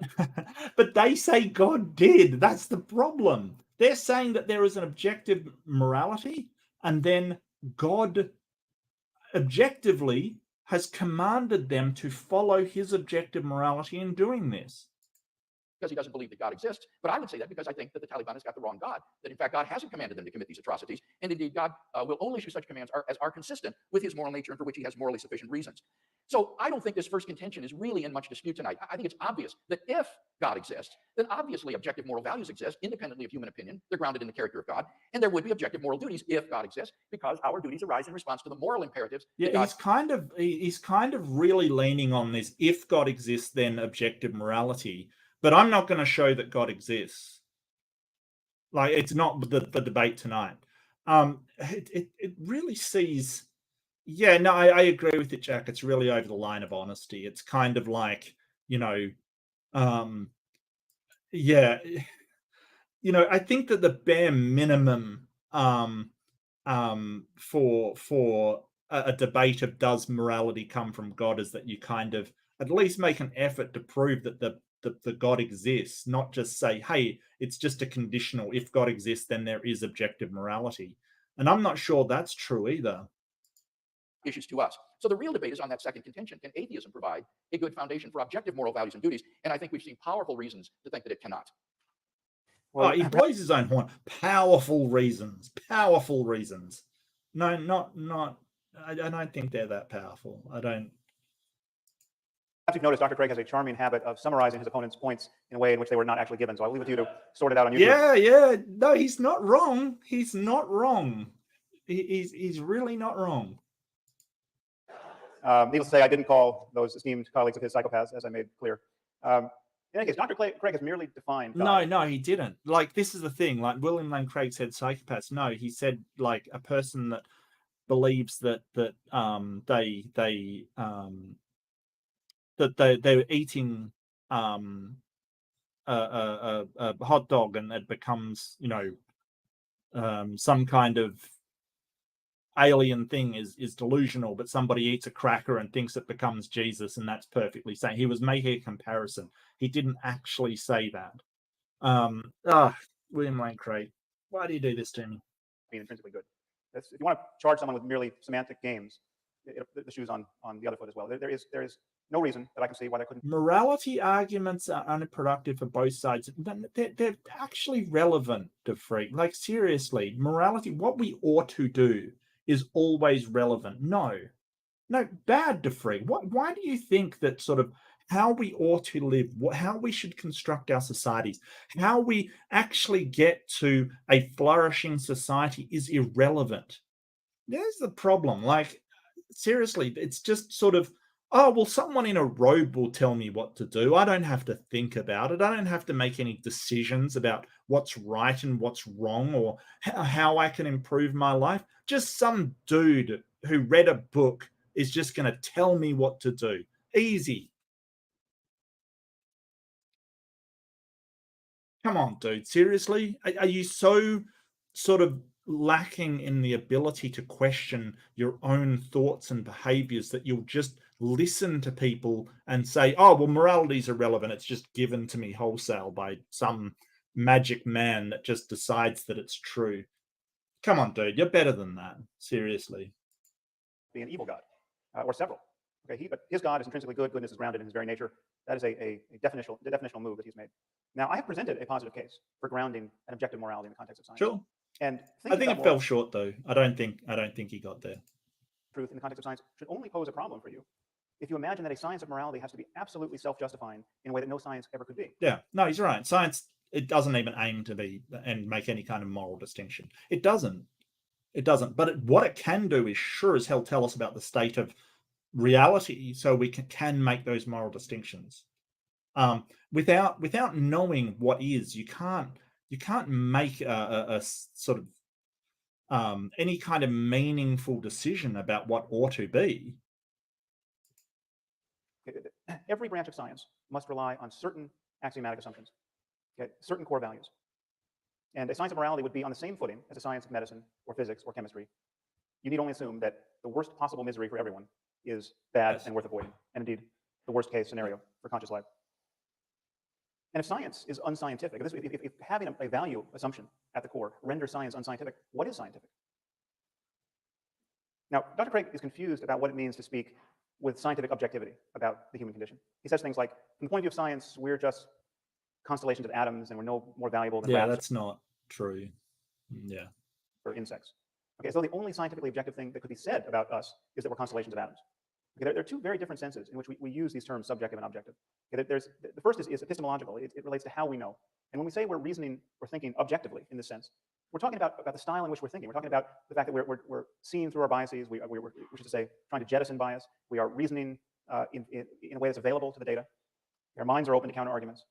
Now, this is the absolute foundation of science, and this is what I think they use an objective in sort of a scientific way. I don't think that's in a philosophical way, like William Lane Craig will be using it, where he means stance independent kind of thing. I think he's more using it in a scientific context, which, I mean, words don't have intrinsic meanings. I get that, but I think that sort of he's using it in a way that, like, you sort of say, hey, my objective evaluation kind of thing of this thing, where you're trying to put aside biases and things like that, sure, but that's not the same as what objective means in philosophy, where you're saying it's completely independent of any human stance. It just is, like that is just, it is. So I think they might be sort of talking past one another. this is what opens such an invidious gulf between science and religion, the difference here in this approach to objectivity. But science does not require that we ignore the fact that certain facts are subjective, ontologically subjective. There are facts about the human condition that science can understand and study, that are first-person facts about what it's like to be you. And we can study these facts, and our study of them reveals how much deeper and richer and more meaningful our lives are than the lives of cockroaches. Well, scientific, subjective ontologically, it is what philosophers would call subjective. That is still subjective. Sort of. Yeah, I think I understand what he's talking about. Like so in science, you would say something's objective, even though it's still stance dependent. It's basically putting aside all kind of bias and all kind of personal evaluations, emotive evaluations, things like that. So Yeah, I agree with you, David. reductionism that he's purveying. Yeah. Now, so there are subjective facts. If you happen to have an intact nervous system, being burned alive will be excruciatingly painful. The painfulness of pain is a subjective fact about you. Okay, what my argument entails is that we can speak objectively about a certain class of subjective facts that go by the name of morality, that relate to questions of good and evil, and these depend on the well-being of conscious creatures, especially our own. And by this light, we can see that it's possible to value the wrong things. If you think you prefer to be neurotic and in pain, and incapable of creative work, and completely disconnected from other people, there's something wrong with you. Okay? Objectively wrong with you? Yes. In that you are closed to higher states of consciousness. Higher with respect to what? Higher as in further from the lowest possible state of consciousness, the worst possible misery for everyone. Okay. Is the worst possible misery for everyone really bad? Once again, we have hit philosophical bedrock with the shovel of a stupid question. Now, I want to take a brief moment to speak about these higher possibilities, because it's often thought that non-believers like myself are closed to some remarkable experiences that religious people have. That's not true. That's not true. There's nothing that prevents an atheist from experiencing self-transcending love and ecstasy and rapture and awe. There's nothing that prevents an atheist from going into a cave for a year, like a proper mystic, and doing nothing but meditate on compassion, say. What atheists don't tend to do is make unjustifiable and unjustified claims about the nature of the cosmos or about the divine origin of certain books on the basis of those experiences. Now, the prospect of somebody becoming a true saint in life and inspiring people long after their deaths is something that I take very seriously. I've spent a lot of time studying meditation. No, it doesn't. It doesn't. It becomes intersubjective. Intersubjective, so it's subjective over multiple different people, kind of thing. That's not entirely true. With some very great, wise old yogis and Tibetan lamas who spent decades on retreat. Really remarkable people. Okay? People who I actually consider to be spiritual geniuses of a certain sort. And so I can well imagine if Jesus was a spiritual genius, a palpably non-neurotic and charismatic and wise person, I can well imagine the experience of his disciples. I can well imagine the kind of influence he could have on their lives. Okay? We do not have to presuppose anything on insufficient evidence in order to explore this higher terrain of human well-being. We don't have to take anything on faith. We don't have to lie to ourselves or to our children about the nature of reality. If we want to understand our situation in the world, along with these deeper possibilities, we have to do it in the spirit of science. Okay? Given that people have had these remarkable experiences in every context, while worshiping one God, while worshiping hundreds, while worshiping none, that proves that a deeper principle is at work. That the sectarian claims of our various religions can't possibly be true in that context. And all we have is human conversation to capture these possibilities. We can either have a first-century conversation as dictated by the New Testament, or a 7th-century conversation as dictated by the Quran, or a 21st-century conversation that leaves us open to the full wealth of human learning. Yeah, I would go the 21st century, because the first century and 7th century were pretty grim, pretty horrible. All as these people, enforced their objective morals to slaughter and kill and, do so much human suffering. Please think about these things. In my closing statement, I'd like to try to draw together some of the threads of the debate and see if we can come to some conclusions. First, I argued that God, if he exists, provides the sound foundation for objective moral values and duties. By the time of his last rebuttal, the only argument that I heard Dr. Harris offering against this position is to say that you're merely defining God as good, which is the same fallacy I accused him of committing. Yeah, no, you are just defining God as good. You're defining God as loving and charitable and all of these things, merciful, when, that hasn't been what we have gotten from a God. Like we can understand the outcomes that people have from this kind of thing. And you have no more right to say that because there is somebody who is, say, saying that God is vengeful and will destroy people and things like that. There are other people saying what God is. So this is just your opinion on what God is. It's just your subjective opinion. And other people disagree with the nature of God. So how do we know who's right? We don't. Nobody does. You don't. You just take it on faith that that's what it is. I don't think this is the case at all. God is a being worthy of worship. Any being that is not worthy of worship is not God. And therefore, God must be perfectly good and essentially good. So he's just playing with definitions, right? He's basically saying, well, God is defined as a being that's worthy of worship. If he's worthy of worship, he's got to be good. Therefore, God is good. Than that, as Anselm saw, God is the greatest conceivable being. And therefore, he is the very paradigm of goodness itself. He is the greatest good. So once you understand the concept of God, you can see that asking, well, why is God good, is sort of like asking, why are all bachelors unmarried? It's the very concept of the greatest conceivable being, of being worthy of worship, that entails the essential goodness of God. Yeah, so this is a definition game. So God has defined that which is ultimately good, so therefore he's got to be good. It's just a definitional game. And I think it's evident that if God exists, then we do have objective moral values and duties. Secondly, I argued if God does not exist, we have no foundation for objective moral values or objective moral duties. I showed that on his view, it is logically impossible to say that the moral landscape is identical to the landscape of the flourishing of conscious beings, and that therefore his view is incoherent. We also looked at the is-ought distinction and the ought implies can, to which Dr. Harris has never replied in the course of this evening's debate. In his last speech, he said, but we simply must rely upon certain axioms. Well, that's the same as saying you've got to take it by faith. And if these axioms are moral axioms, then I think he's admitting my point that on atheism, there simply is no ground for believing the objectivity of moral values and duties. Well, yeah, I'm inclined to agree with William Lane Craig on this one. I mean, if you want to take axiomatically that human flourishing is moral, then sure. Yeah, no, I mean, you can make an axiom on whatever you want. But William Lane Craig is basically making an axiom that God is good.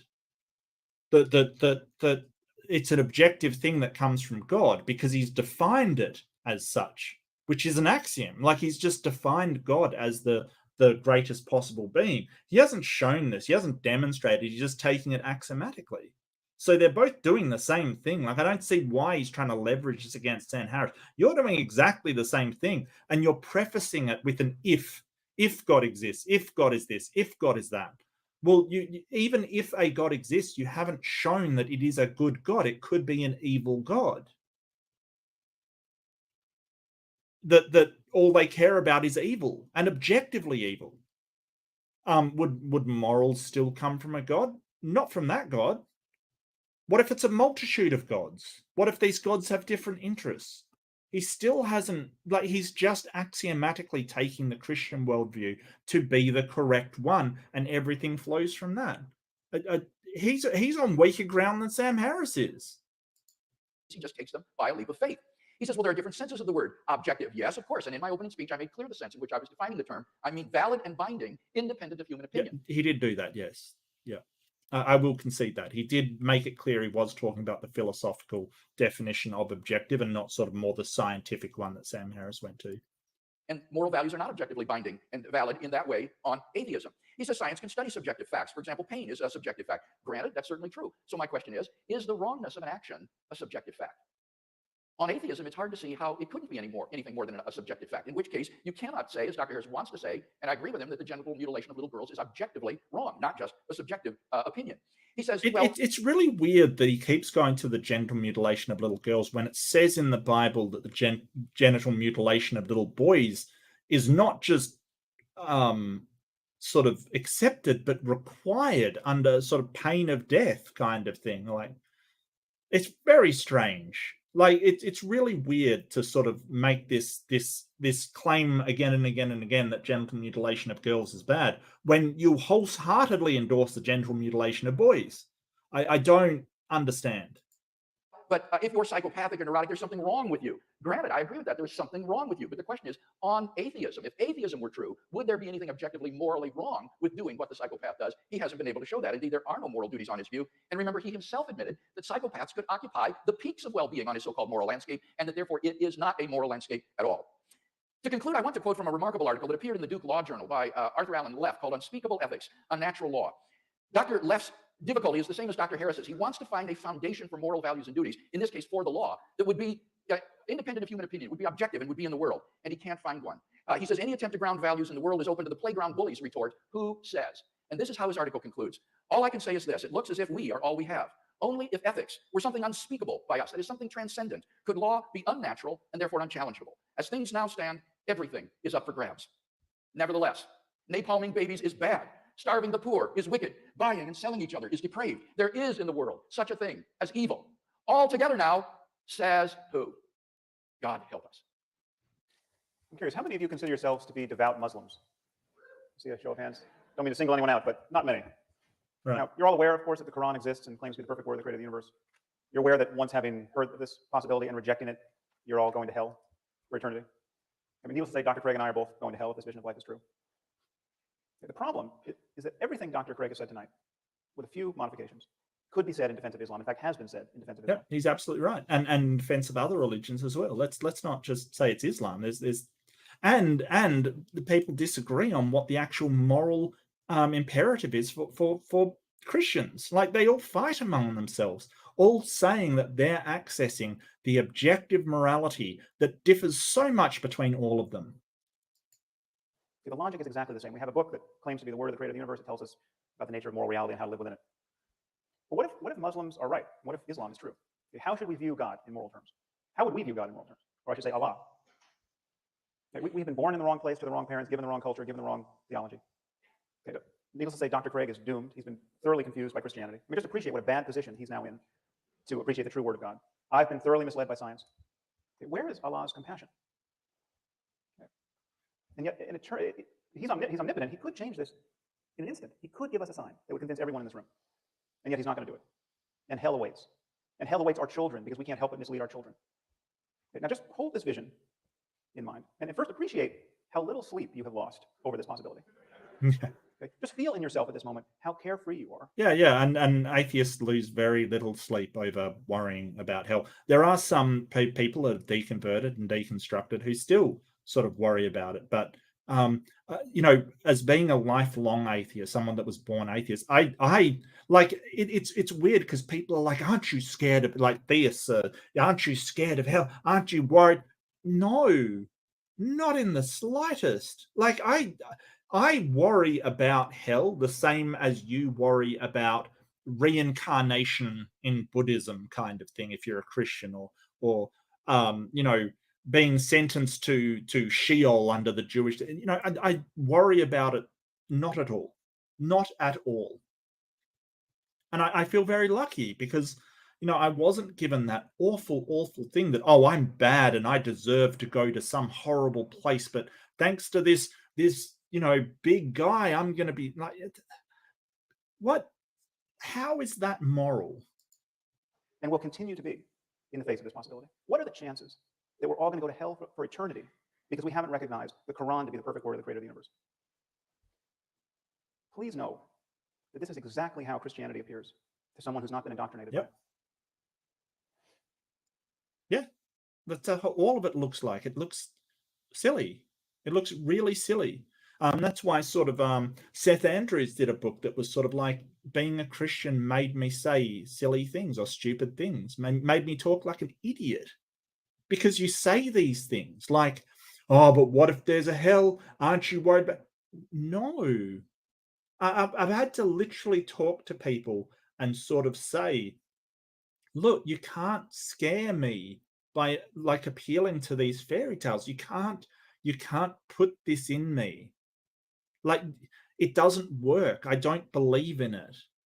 You've got to do something else than say, oh, there's a boogeyman under the bed. Like, what happens if I'm right? Why would I think you're right? Why would you think that that is something I would pay attention to? There's a lot of things to worry about in this life, but sort of what happens after you're dead is not one of them. Our scriptures were written by people who, by virtue of their placement in history, had less access to scientific information and facts and basic common sense than any person in this room. In fact, there's not a person in this room who's ever met a person whose worldview was as narrow as the worldview of Abraham or Moses or Jesus or Muhammad. And most of these people, with a few exceptions, had a moral worldview that was more or less indistinguishable from that of an Afghan warlord today.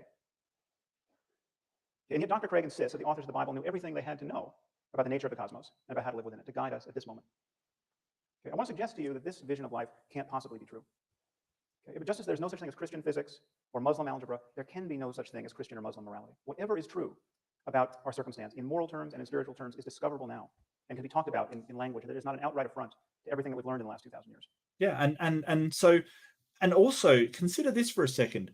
What could be more immoral than fighting over whose morality is correct, whose objective morality is correct? Because that's what they do. They fight over who's right about being right. Like, consider this, okay? Just say you're a Muslim and you kill every Christian in the world. Does that make you right? Of course not. It doesn't matter how many violent actions you take. It doesn't matter how many non-believers you stake or how much, even if you convince everybody in the world, you're still not right. All you've shown is that you can be more brutal than the other side. It doesn't make you right. What remains for us to discover are the facts in every domain of knowledge that will allow the greatest number of us to live lives truly worth living in this world. I mean, how is it that we can build a global civilization, a viable global civilization of now destined to be 9 billion people, where the maximum number of people truly flourish?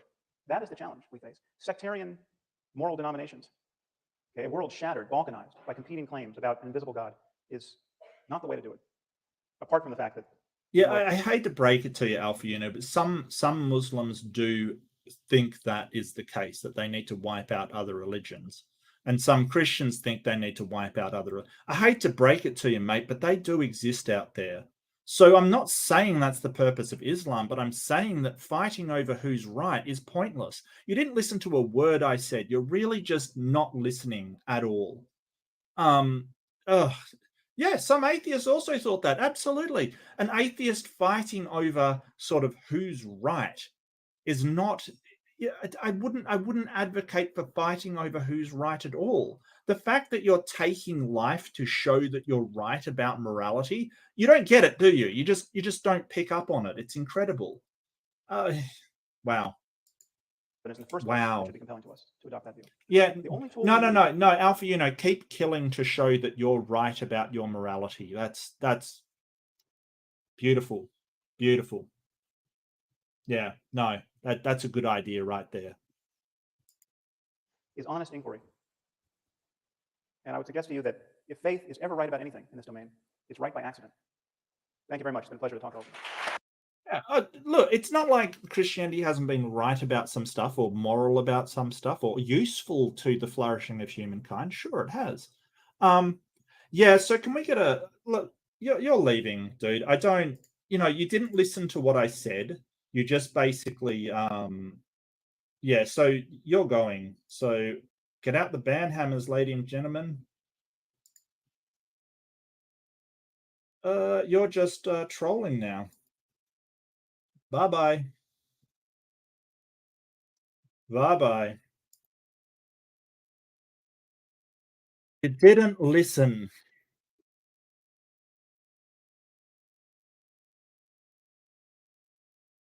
Boom. No, I'm saying anybody, including atheists that are sort of killing to show their morality is the correct objective morality, has gotten it wrong. I'm including atheists in that. I'm including Christians in that. I'm including anybody in that who is killing other people to enforce their morality is wrong. But you don't want to listen to that. You just want to be, a troll and sort of go, oh, you're bigoted, you're against Islam. No, I'm against people killing one another to show that they're right. You didn't listen to me. It's really discouraging, actually. Like, you say something like, do not kill, to show that you have the correct objective morality, and they kind of go, well, you're being bigoted. Really? You think they should be killing to show that they have the correct objective morality? Well, ugh. So, okay, so what do I think of this one? I think that Sam Harris is wrong. I think that he is trying to say, well, it's obvious that he's trying to use objective in a different term than William Lane Craig is.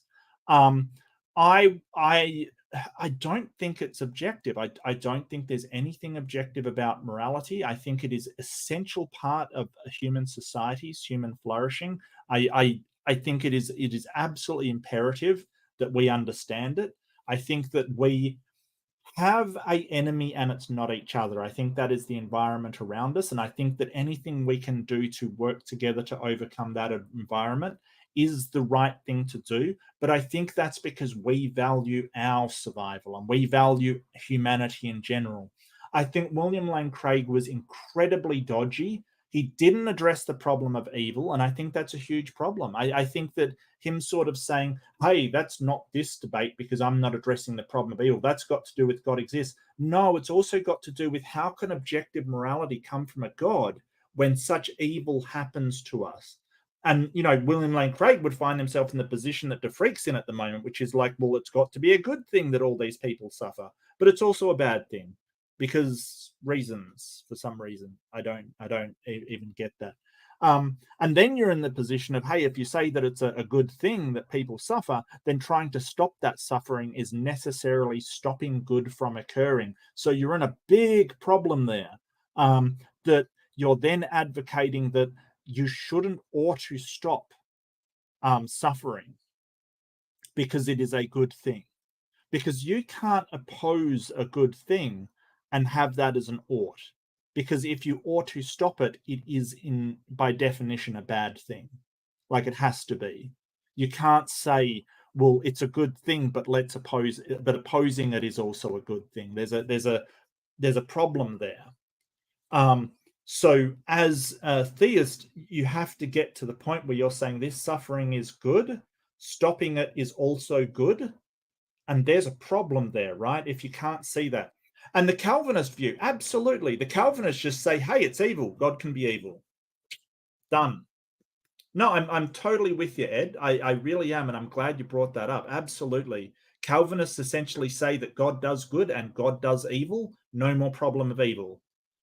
That is true. That overcomes the problem of evil, but you have to admit that God is evil as well as good. He doesn't have a moral system that just does good. He also does evil all over the place. But yeah, it does solve it. Yeah, morality, no, DeFreak, morality isn't based on emotion. That is so, yeah, that is so wrong. It's not based on emotion. It's based on your goals. You can rationally get to what you want your goal to be, and it's not based on emotion. That's not true. I'm sorry, it's not true. Yeah, good night, Robin. Have a good night. It's day here, so I'm probably gonna have a relax and have something to eat because it is getting late. But that was good. I really enjoyed that debate. Look, I disagreed with both of them. I'll argue with both of them. I don't think morality is objective. I think Sam Harris, he's using objective in a way that I understand, but if you're going to morality, you're really talking philosophically, and I would prefer him to talk in the circles of philosophy, which is objective being stance independent, and I don't think it is. And here's the thing: I would like there to be an objective morality. I would love there to be the universe considers this thing right, this thing wrong, or a God considers this thing right, this thing wrong, and it's completely not confusing and just set. That would be nice. It doesn't look like that's the case. It just doesn't. And there's no reason why I would believe that's the case with everything going on. yeah, I don't think there is an objective morality, but what I want and what actually is are two totally separate things. I think the universe is indifferent to our suffering. I think it is. I don't think there's any kind of mystical being that's gonna, tell us what's right and what's wrong. Oh, thanks, Jack. Have a good night, mate. I do realize it's late. So thank you for hanging in there. Thank you all for showing up.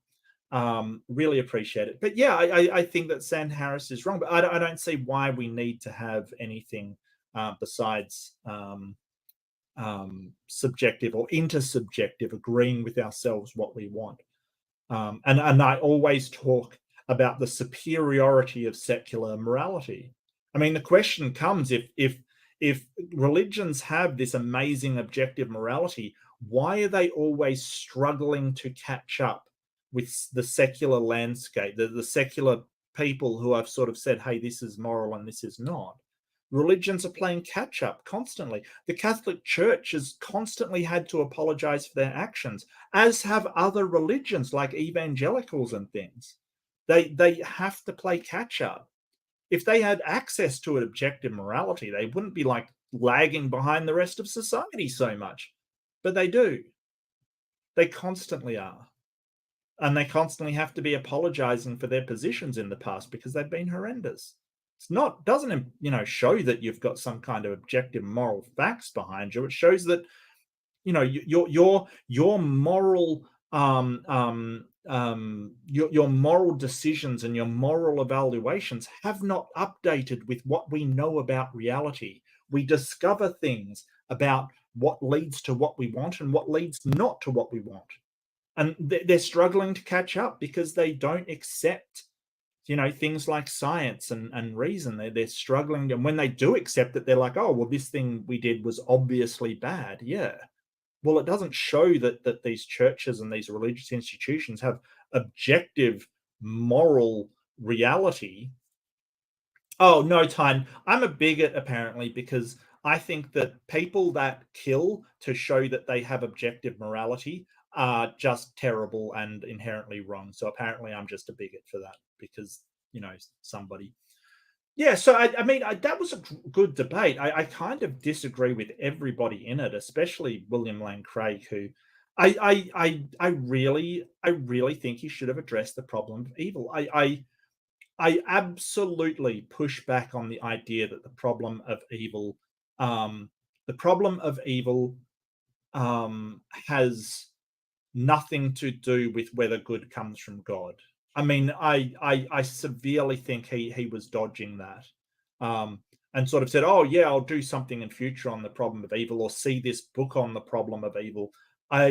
Look, the problem of evil is such a massive thorn in the side of every theist out there, except for as Jack pointed out. I think it was Jack. Was it Jack? That Calvinism sort of gets around it by just biting the bullet of an evil God. Yeah, I think, and I'm sorry if I got the wrong person. Somebody pointed it out. I did see it earlier. But yeah, it's such a thorn in the side that he just didn't want to look at it. But I think that Sam Harris was right to bring it up. I think it is a good. Oh no, it was Ed. Sorry, Ed Luckenbill brought it up. Yeah. Cool. Sorry, Ed. My apologies. No, Ed brought it up. Calvinism. Yes, it just bites that bullet. Just bites the bullet of evil. Sure, God does evil things. Well, I mean, or you accept that suffering is a good thing, and that leads to further problems. And as far as I know, every entailment down the problem of evil leads to massively problematic things, because, you have to admit these things are good.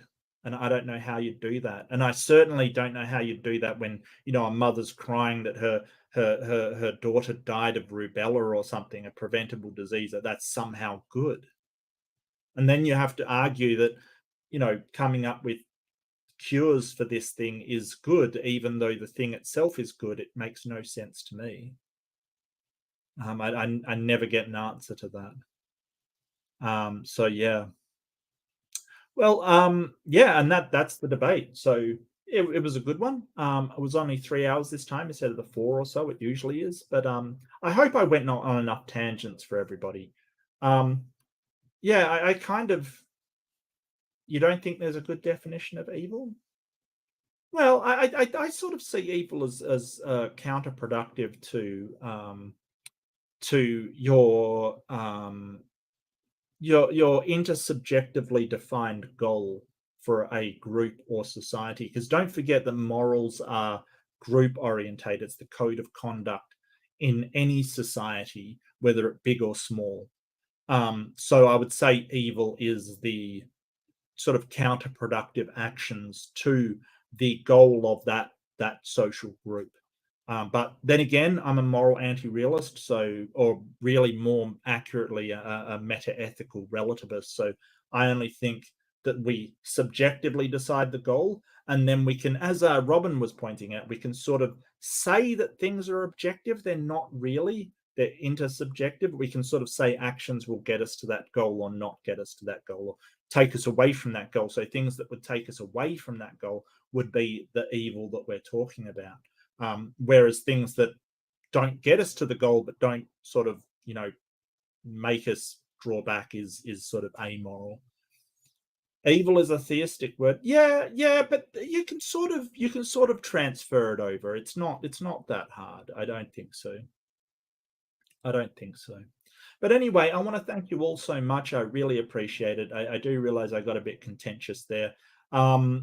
But that's okay. I feel, with this one, William Lane Craig always makes me a bit cranky, to be honest with you. And I didn't have, I think Sam Harris may be a bit cranky as well. I don't think he really is accurate when he's using the word objective and subjective in a philosophical discussion, because the way that he's using it is in scientific terms. And I get that. He's a scientist, he's a neurologist, but he's coming to a philosophical discussion. So I think that I don't think he is accurate in what he's saying, because he's sort of saying, hey, independent of any minds and things, like just say you took the brain out of everybody, independent of any minds, then doing things to these people is bad. And I don't know why that would be the case. So part of it, I agree with William Lane Craig. I don't think he's got a basis for saying that things are objectively bad or good, to be honest with you. Counterproductive driver evolution with depth, making good and evil necessary. Evil, good, and necessary. Yeah, I mean, I've heard people sort of line it up with evolution. I don't see evolution. Evolution, it doesn't really give you an ought, because evolution doesn't say how you should evolve. Essentially, it just says adapt in any way you can. Right? It doesn't tell you how you ought to adapt. It doesn't say, hey, you ought to have a rigorous society like ants, or a independent thing like rogue bees, or it doesn't, or mantises or something. It doesn't tell you what you ought to do, right? And there's multiple different ways to survive, or not survive for that matter. So I don't see evolution as getting you an ought. It may give you a goal, as in survival, but it doesn't actually tell you how to get there. It just punishes you for not getting there, essentially. Thank you so much, Kentucky Atheist.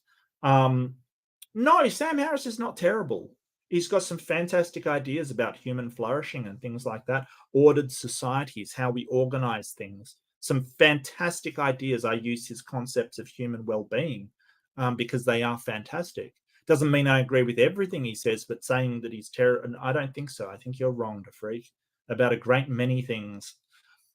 Oh, a Dino Raid. Well, the Dino Raid's just coming to see me finish, Bree. But, leave a like if you want. Subscribe. Oh, that reminds me.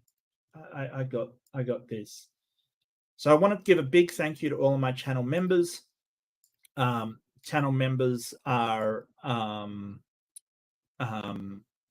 get these wonderful emojis, like the ban hammers that I threw out when I banned somebody. So yeah, thank you so much, everybody. And do remember, be kind to yourself. Respect boundaries. Don't go into somebody's chat and call them names and stuff. Like, seriously, understand what they're saying. Set boundaries, though. Don't let people walk over you. Be kind to each other.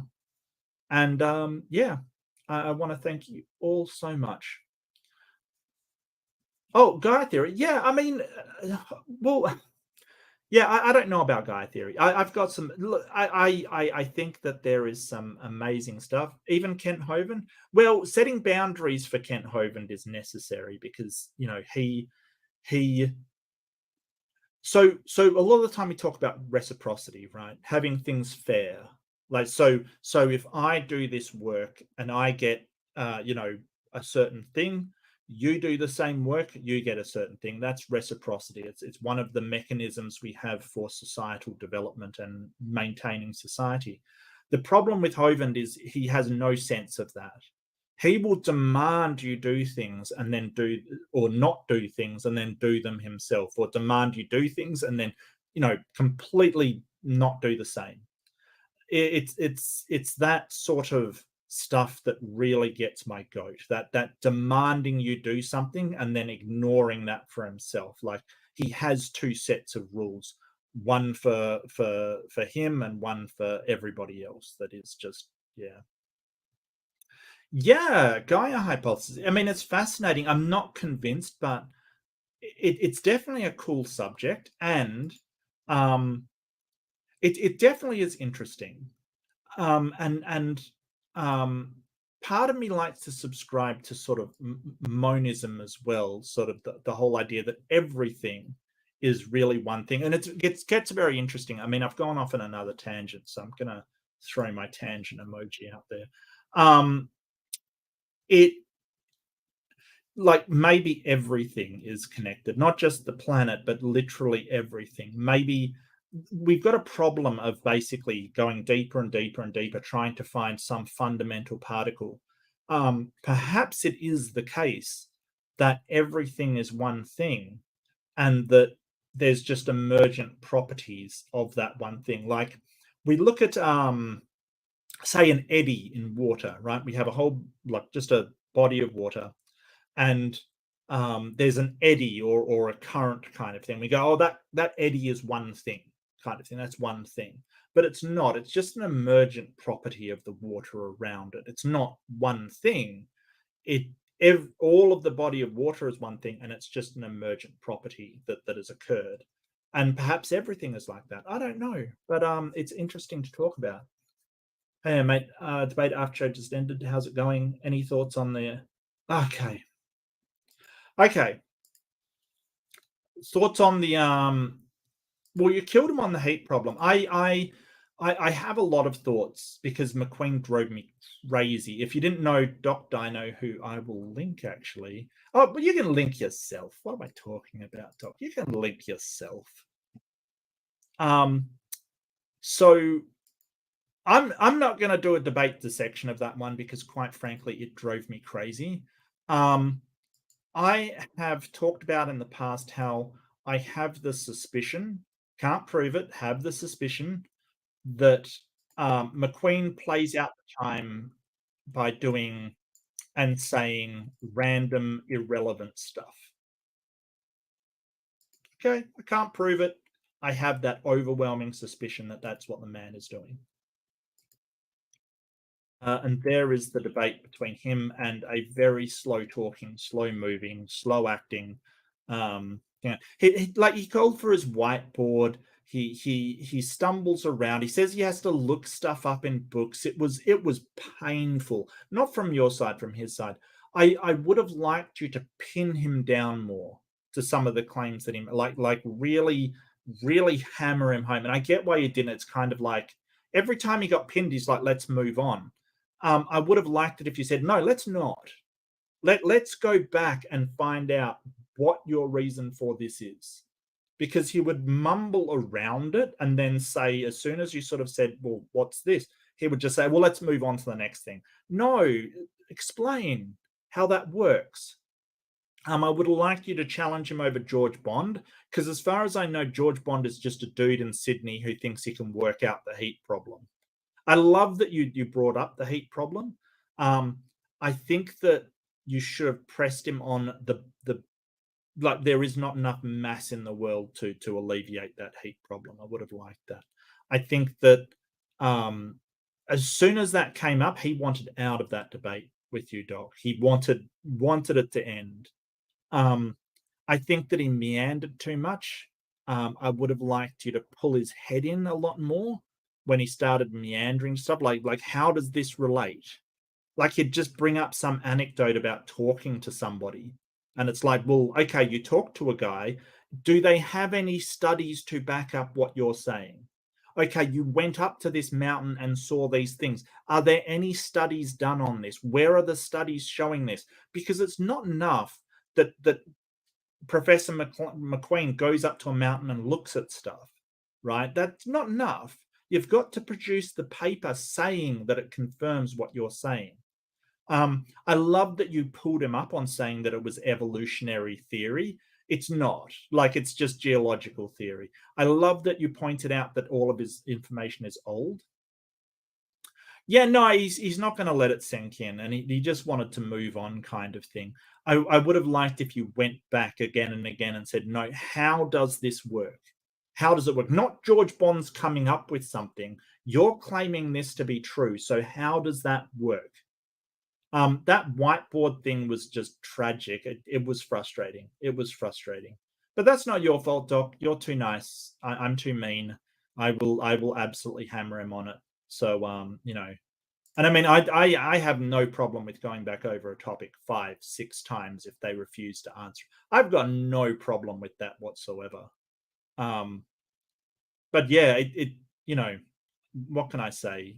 It was just a, you know, the fact that his wife was talking in the background, he didn't realize, and then, you know, Matt made this weird joke about him beating his wife. It was so weird. It was so like not funny and just I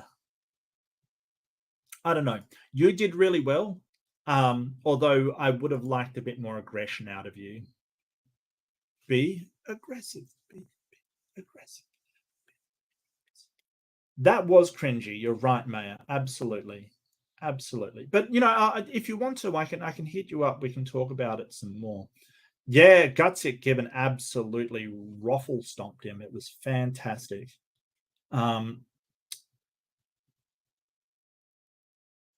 Yeah. All right. Well, I'm going to wrap it up there. Much love to everybody. Take care. And yeah, I'll see you in the next debate dissection, where I'll probably avoid Harris and William Lane Craig. I think I've had enough of them. Both are kind of irritating me at the moment. Yeah. Yeah, that was it, Sydney. That was literally what he said. That was what Matt said, and I'm like, wow, I don't know where your mind went there. Like, seriously. I know Erica's run into him before. But good night, everybody. Thank you so much, and I will see you soon. Peace.